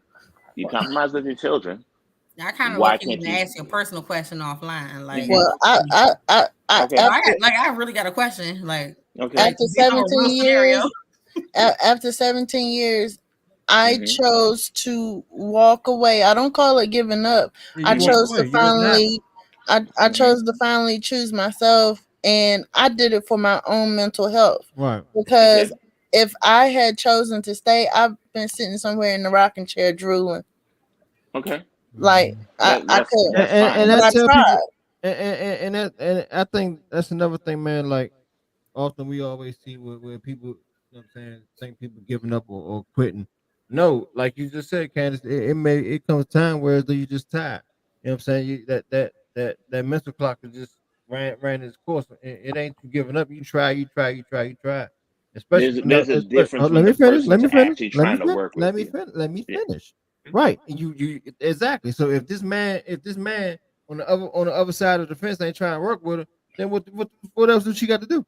Right. That's what I'm saying. You walk out. Right. Yeah. But what I struggled with, what I struggled with, and what took me so long is, growing up, especially in the South, we were taught to stick it out long as he wasn't whooping your ass. Family. Right. And family values. Yeah. Yeah. And, and I also worried about, I'm like, Lord, I teach the babies at Sunday school, and I'm on the praise team and the kitchen committee at church. What my pastor gonna think if I get a divorce? So I struggled with all of those things. It wasn't easy just walking out. Right. All the while, my doctor steady increasing my anxiety medicine. So it was even keep on increasing anxiety medicine or lower that motherfucking and roll the fuck out. I think also, I'll say this, being from the South, man, there's a lot of things that people use as a point of pride for you. So it's very hard to finally make those type of decisions. But the other thing also is that because it's the changing of the guard is happening, we now realize we don't have to do it. I don't have to do this. it's not my my burden to bear because you don't want to take care of your mental health issues. It's not my burden to bear because you don't want to seek, therapy, or you don't even want to try to change. I don't have to deal with that shit no more. You want to know why? Because I can go get my own money. I don't need you. You know what I mean? But it's important to keep that independence though, because remember, at one point they told you that you had to do it because it was the only way for you to live. You know what I'm saying? As black people, it's a lot of things that they gave to us, man, that we don't necessarily have to live by anymore. You know what I'm saying? They planted a lot of things in our veins and in our strength that we don't that are actually, not helpful. I think Corey, and I think something that's important to remember is you're a single black male of a certain age. You don't have any children. You are gainfully employed. Like you said, you work 4 jobs. And there are men of your quote unquote caliber who think that it's top tier. And so it's if a woman that has a child, for example, dates a man like you, it's real easy for them to shit on you. So it's at what point, I mean, not shit on you in a bad way, but it's I came down to date you with kids, or I did this, or I got to do that. It's so to TJ's point, well, at what point is it running away? At what point is it leaving? At what point, what are you, what's the balance? What's the line? How do you know? Is it giving up? Like Candace said, she was with a man for 17, 18, 19 years. So I think single people is different because they set boundaries. Nowadays, you got, and like I always be saying in conversations, ladies, you got to set boundaries. You got to set your boundaries 100%. You know what I'm saying? Set your motherfucking boundaries. I put boundaries in relationships too, though. Yeah, that's what I was just about to say that. You can set boundaries in relationships too. You know what I'm saying? So that, I mean, and again, like I was saying earlier, it really depends on that individual and how responsible that individual is at the end of the motherfucking day. You know what I'm saying? When it all boils down to all to even with the the overseeing of getting that motherfucker birth control, using them motherfucking rappers. Hey, if that motherfucker, like Garland asked earlier, do you really know if that motherfucker rubber pop? I know I do, because I can feel air, I can feel a little bit of air. Well, y'all are men, y'all gonna feel a wet pussy versus something covering your dick. Right. Y'all gonna feel it. So and then the question lies. Honestly, most men, and I know I'm one of them, because I ain't gonna stop and change that motherfucker. Y'all sure not. I'm not. I ain't even gonna sit there and hold. I done had one dug out of me. Look, I'm not gonna sit up here and hold you. However, I know, like somebody said earlier, my motherfucker, my pull-out game is negative. But I knew right then and there, I already knew that motherfucker pop. Let me back up when I'm ready to ejaculate. Fuck that. And I hate to pull out. I hate it. But I knew back up, because I already knew I was wrong for not even going ahead and stopping and swapping that motherfucker out. So it's just different, different strokes, different folks. At the end of the day. So this was definitely a good talk, man. It was. I enjoyed y'all. Trinity, Corey, thank y'all for coming through. Candace, thank you for coming through as always. We definitely appreciate I love y'all. Love you more, man. Make sure y'all share these combos on y'all timeline. Please, we definitely will appreciate it. Y'all sharing y'all timelines. This is very informative. This is definitely needed conversation.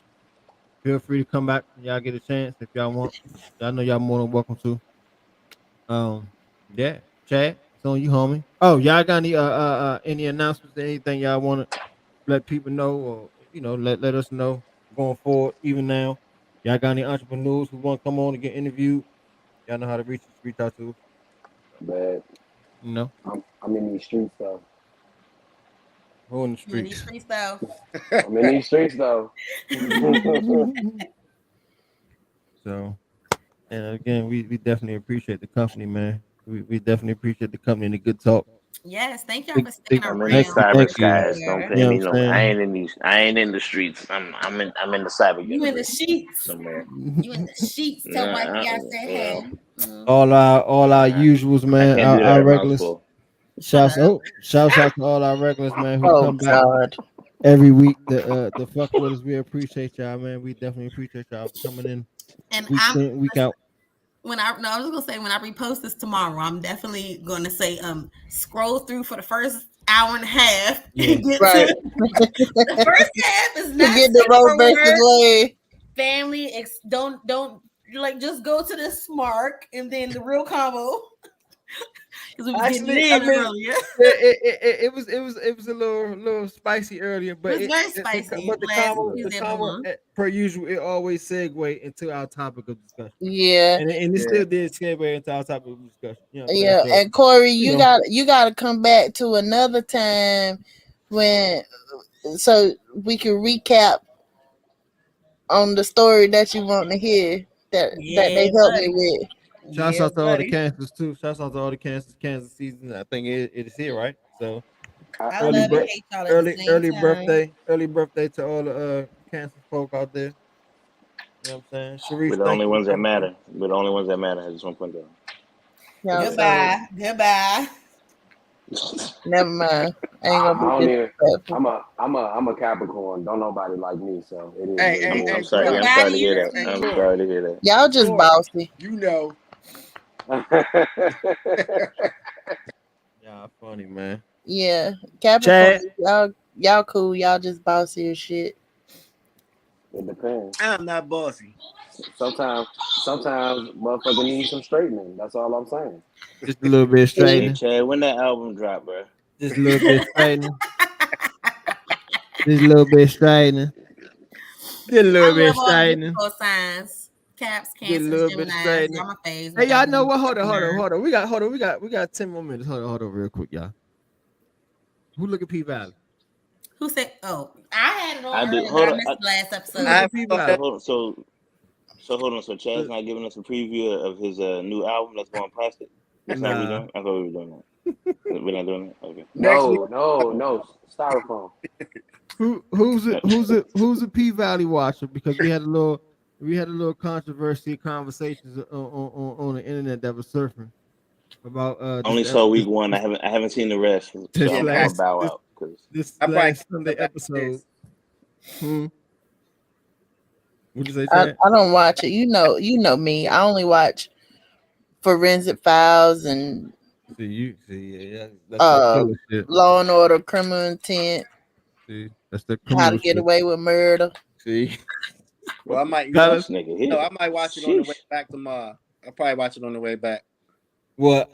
Where you at? Yeah, where the hell you at now? I mean, nigga, like what? Nigga, don't nobody know where you are. Like you ain't checked in on your family, ain't told us nothing. What Rock Nation? What we don't down know. In the valley, random ass text in the middle of the night. Don't get a text. Ain't said good morning. Like nigga, like the fuck. Yeah, watch P Valley. We'll touch on I do better. Chad Valley. Down in the valley where the girls get naked. Like, I'll tell you right now. I know y'all usually close out with "Can y'all feel it?" Chad is really feeling it right now. Nah, Chad gonna feel these hands. Like, where are you? No, really, where are you? I don't appreciate that. That's a real question. Where are you? Charlotte. Put the pose on you. You in Charlotte? Mm-hmm. North Carolina? Yeah. You in Charlotte? He say that like motherfuckers know where he at. Oh, I'm in Charlotte. It wasn't some slap together. Well, I thought you was in New Jersey. No, that was Philly, and then I came back for like 2 days. I don't like this. Quit. So are you visiting family right now? We came out here to finalize for the Charlotte show in next week. So what's the Charlotte show? Another indie show like the one in Philly. We got Raleigh on next Friday, and then Charlotte. This the Sony shows? Mm-hmm. So when you coming back? Tomorrow. How do we watch what you're doing? I thought this was like a thing. Like, no, it's not televised. Watch it yet? Like, you don't be telling us nothing, bruh. Oh no, it's not televised. It's just not on the internet. And then we back in the DMV the week after that. I think the week after next. So is you gonna be here through the holiday this weekend? Yeah. Cause you owe me That nigga been owed me a date. It was supposed to be he hyped it up on Facebook and everything. It's like fuck me, I'm chopped liver. I gotta get tip first. Well, how a about couple of us, Candace? Just knock us all out at one time now. I'm sick of this shit. No, I love you, but fuck y'all. No. see, Tiff don't want to share. I was willing to compromise. No, Chad know I'm spoiled. Shit. I want tacos and whiskey, damn it. You said the lesbian scene. Look, I'm down for tacos and tequila though. So I mean, we make it work. See, we can do that. No, but fuck you. We're supposed to have our date by ourselves, but whatever. Because I love Candace. But you know, you got a few other people that want to come too, though. So I don't know how that's gonna work. What other few people? It's only one. It depends. Huh? It depends on who it is. That's not happening. I can't say the things I want to say. You see my face? I'm mad she just hit us with the who all gonna be there. So up too. Who all gonna be there? Cause let me know how much whiskey I need in my system before I get there. I ain't even listen. I be mad. Chad he's selling the shit. I be like, bro, what is you doing to these joints? Cause my God, listen, he know I gave him that text. I straight up, nigga, what the fuck? Well, I'm blocked now. You what? I'm blocked. You That's blocked a long story. It's a lot of blocks going around. You get a block and you get a block and you like. He was part of the block party. I'm gonna tell everybody you ain't shit. Hey, let me ask y'all a question real quick, because I'm hearing fake shit going on. What's more important, respect or loyalty? And hold on. I'm gonna try to hit his sister. She from DMV. Her name Lil Donnie on Instagram. Play this jump real quick. What's more important, respect or loyalty? Yeah, which if you had to choose one, would you rather have respect or loyalty from respect? I'm gonna have respect because 9 times out of 10, you know I'm gonna get in that ass if you do something. And loyalty is situation. Right. Hold on, I'm about to play something for y'all. What y'all think? I mean, anybody else perspective? Yeah, because I mean, what I'm gonna be loyal to you for if I don't respect you? That shit don't go together. This the jump right here. Hold on. I respect y'all. Here you go. Absolutely. Because nowadays people lack integrity. And it's like loyalty is situational. And the loyalty is tested when you and your friends don't see eye to eye. Bitch, can I count on you when me and you not in a good place for you not to spill my fucking tea and not bad mouth me when you get around other people? Exactly. That's the loyalty. But no, people like that shit. The moment that y'all don't see eye to eye, y'all not in a good place, you start clicking up with people they don't like, you start doing things that they don't like, you become more successful than them. That's when they start talking about your ass. But they want to call themselves loyal. Man, listen, give me that respect, piece, because at the end of the day, you don't owe me no loyalty, but the respect, you gonna give me that. I'm gonna give you. Rather I'm around you, I'm affiliated with you, or not. But half the time, you motherfuckers don't even know how to be loyal. Because you can't, you talk too much. You don't even know what it's like to just live in the moment and be okay with just not being vindictive and not sabotaging people that you so-called fuck with. Man, have me respect. Maybe give a day.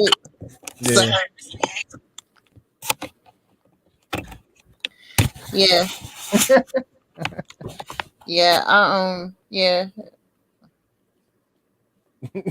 Everybody got quiet. That's the truth, though. And I say 100%. That's how I feel. 100%. I asked that because, you know what I'm saying, I don't know what Chad's situation is, but it's funny how people just automatically block a motherfucker for a situation or whatever the case may be. And again, I don't know what's going on. Don't give a fuck. You know what's going on. But you see how people roll? You know what I'm saying? Motherfuckers is fake as fuck nowadays. And you can't always put motherfuckers in that friend category. And people only get mad at me when I tell motherfuckers, oh, no, you're not my friend, you're an associate. Don't take it the wrong way.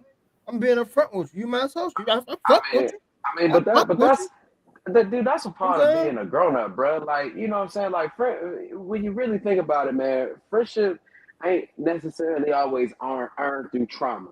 And that's the problem with it. People are trauma bonding, bro, and then they calling it friendship. They're calling it friendship, yeah.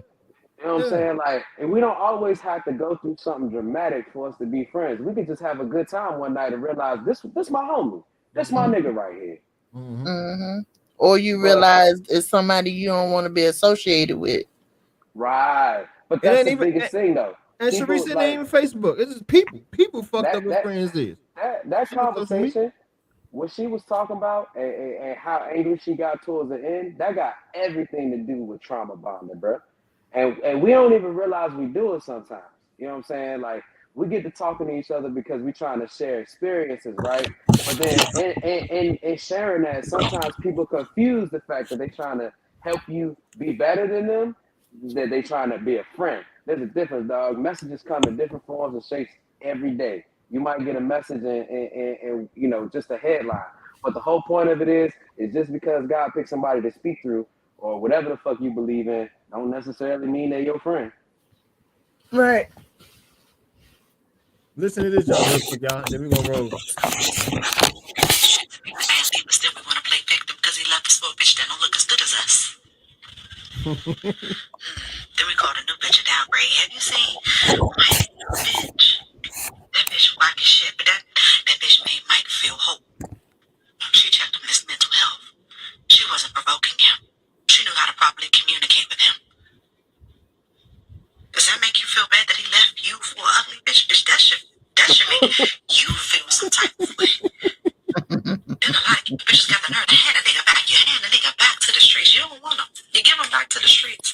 Now, because this man chose to move on a lot faster than you chose to move on, he found somebody quicker than you. Now you and your feelings ain't bad. He ain't shit. He ain't never been shit. But see, if you would have beat up to the punch, would it be a problem? No, it wouldn't have been a problem. Some of y'all need to set and take accountability. Oh, here come Donnie again, rooting for the man. She's a pick me. And get yours. Every time. But we gotta stop playing the victim and start taking some accountability and know how to properly communicate. Because the thing that comes with communication is listening with the intent to understand and not respond so fast. And a lot of you bitches respond first, then you think. Then it's too late. Don't you think that man got emotions and feelings too? Did you think about him? How you tearing him down? No, I forgot. But see, when you go and you tell the story so it can go good in your favor. Call me back. Correct, Sharice. Yeah, I tread lightly in there because, yeah. What is that banging? Oh, I'm sorry. That was my nails tapping on my laptop. My bad. Damn, what kind of laptop you got? It sound like you was beating on wood. Wait, pause. A Toshiba. Yeah, and that's understandable. You know what I'm saying? Sheree, that you know that makes all of better more sense. You know what I'm saying? But people just be careful who you call your motherfucking friend, man. Mm-hmm. Hey, I got a funny comment that goes with, you know, that whole speech about accountability. Have you ever seen the movie As Good as It Gets? It came out in the 90s with like Jack Nicholson. Love that movie. I heard about it. I know about it, but I haven't seen it. All right. There's a part in that movie, right? Because he's like a relationship columnist or some shit like that. And a lady asked him, she goes, "Hey, how do you know women so well? How do you know about women so well?" And he says, "I take a man and I take away all logic and accountability."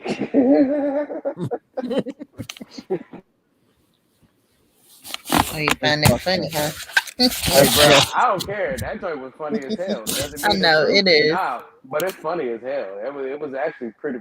You know, when you really think about it, it's like, nah, I really don't expect you to think in the way that I do, because we just wired differently to an extent, right? The only thing I can do is try my best to understand you. That's it. You know what I mean? Like y'all, you nurture it, you know, by default. Not everybody has it, but by default, it's a thing. And all I can do is try to be as empathetic as possible. That's it. Because there's some emotions that I don't understand. I just have to be empathetic. That's it. Yeah. Be able to hear and be able to listen. And in my case, I'm a nurturer to a fault, though. Mm-hmm. It's gotten me in trouble. Yeah. So that was all I want y'all to hear, the little sidebar. I appreciate y'all listening. Chad, for the 50th time, is on you home. Live from, we don't know where in the world is Chad. Where's Waldo? Damn, I got to Waldo though. That nigga, She called you a goofy, bro. that nigga some old head basement. She got his ass locked up. Hey, Tiffany, she threw his laptop down. Hey, nigga, I know you going podcast Tuesday here. Take your laptop, nigga. Log on. I need you to log on so people can see you alive and well before the night is over. That nigga locked up in the basement. Twice. You hear me? Blink twice if you need help. That nigga locked up in the basement. Hey, look. All right, real quick. Y'all heard, it's funny you say that, Candace. It was a story I heard in, I think it was in New York or New Jersey. This lady was kidnapped by this dude. Somehow, some way, she ended up ordering DoorDash. But what she did was, the smart move she did was put in the comment section that she needed motherfuckers. She like, don't send the food, send the police. So the people took heed and just so happened to look into the comment section, set the motherfucker feds and locked this dumb ass up. Yep. I was like, hold on. So what made her order DoorDash, or like did he? It was smart as shit though. It was smart, but did he request for her to order DoorDash, or did she? Right, like here, take the phone and get what you want. Yeah, like because granted, evidently she didn't order DoorDash before the shit happened. So right, then he got hungry. He probably didn't cook that day and told her to order something. I'm hungry. Order something to eat. Mm-hmm. Motherfucker, wild, man. That was a wild ass story. But hey, man, y'all expecting crazy people to think right. She just took full on advantage. Mm-hmm. But I'm saying for him to think like that, though, think to get something to eat, like the fuck, nigga, you. But then on the hey, bro, you giving criminals way too much credit. Yeah, but then on the flip side, sometimes the crazies they get hungry. They do no. I'm saying sometimes the crazies do think, because my last ex, I told you I had to end up blocking him on all social media platforms from my phone and everything, and I even had to tell my mama to block him. You know what he did? He sent me money on Cash App daily so he could write me messages in the fucking memo. I feel like I've seen this on the internet. Was this about you? I probably typed it. I feel like this is. If you saw it in the group, it was me. That's crazy. Yeah. That's crazy as hell. You gotta send $1 a day. What does he send you? $1.50. He sent me anywhere from $1 to $50, and you can't type but so much in a memo. Right. So he might send $1 and say, "Why you block me?" Then he might send $20. Be like, "Man, unblock me." Then he'll send me $50. Damn, you got mommy to block me too? Shit like that. I'm like, God, and I don't have Cash App no more. Nah, hey, listen here, baby. I'm telling you right now, gas prices is at an all-time high. Please get your Cash App back and fill up your tank. I got Apple Pay and PayPal. I'm good. Nah. Get that Cash App back. He want to send one-word memos and send you $1, $50, $20 at a time. Please, by all means, fill up your tank. Consider it a recession cushion or a inflation cushion. Enjoy yourself. My mama said, "What the fuck did you do to him?" And all I got to say about that is free game, player. I don't even want to know what you did to him. Chad, it's on you. All right. Well, she said she can do it upside down. I'm just saying that's what she did. If I can be held. Oh my God. Again, thank the guests, man. We appreciate y'all for tuning in, man. Chiming in with us, man. Yeah, first of all, thank y'all for tuning in. Joining in. And to all the guests, thank y'all for tuning in. Because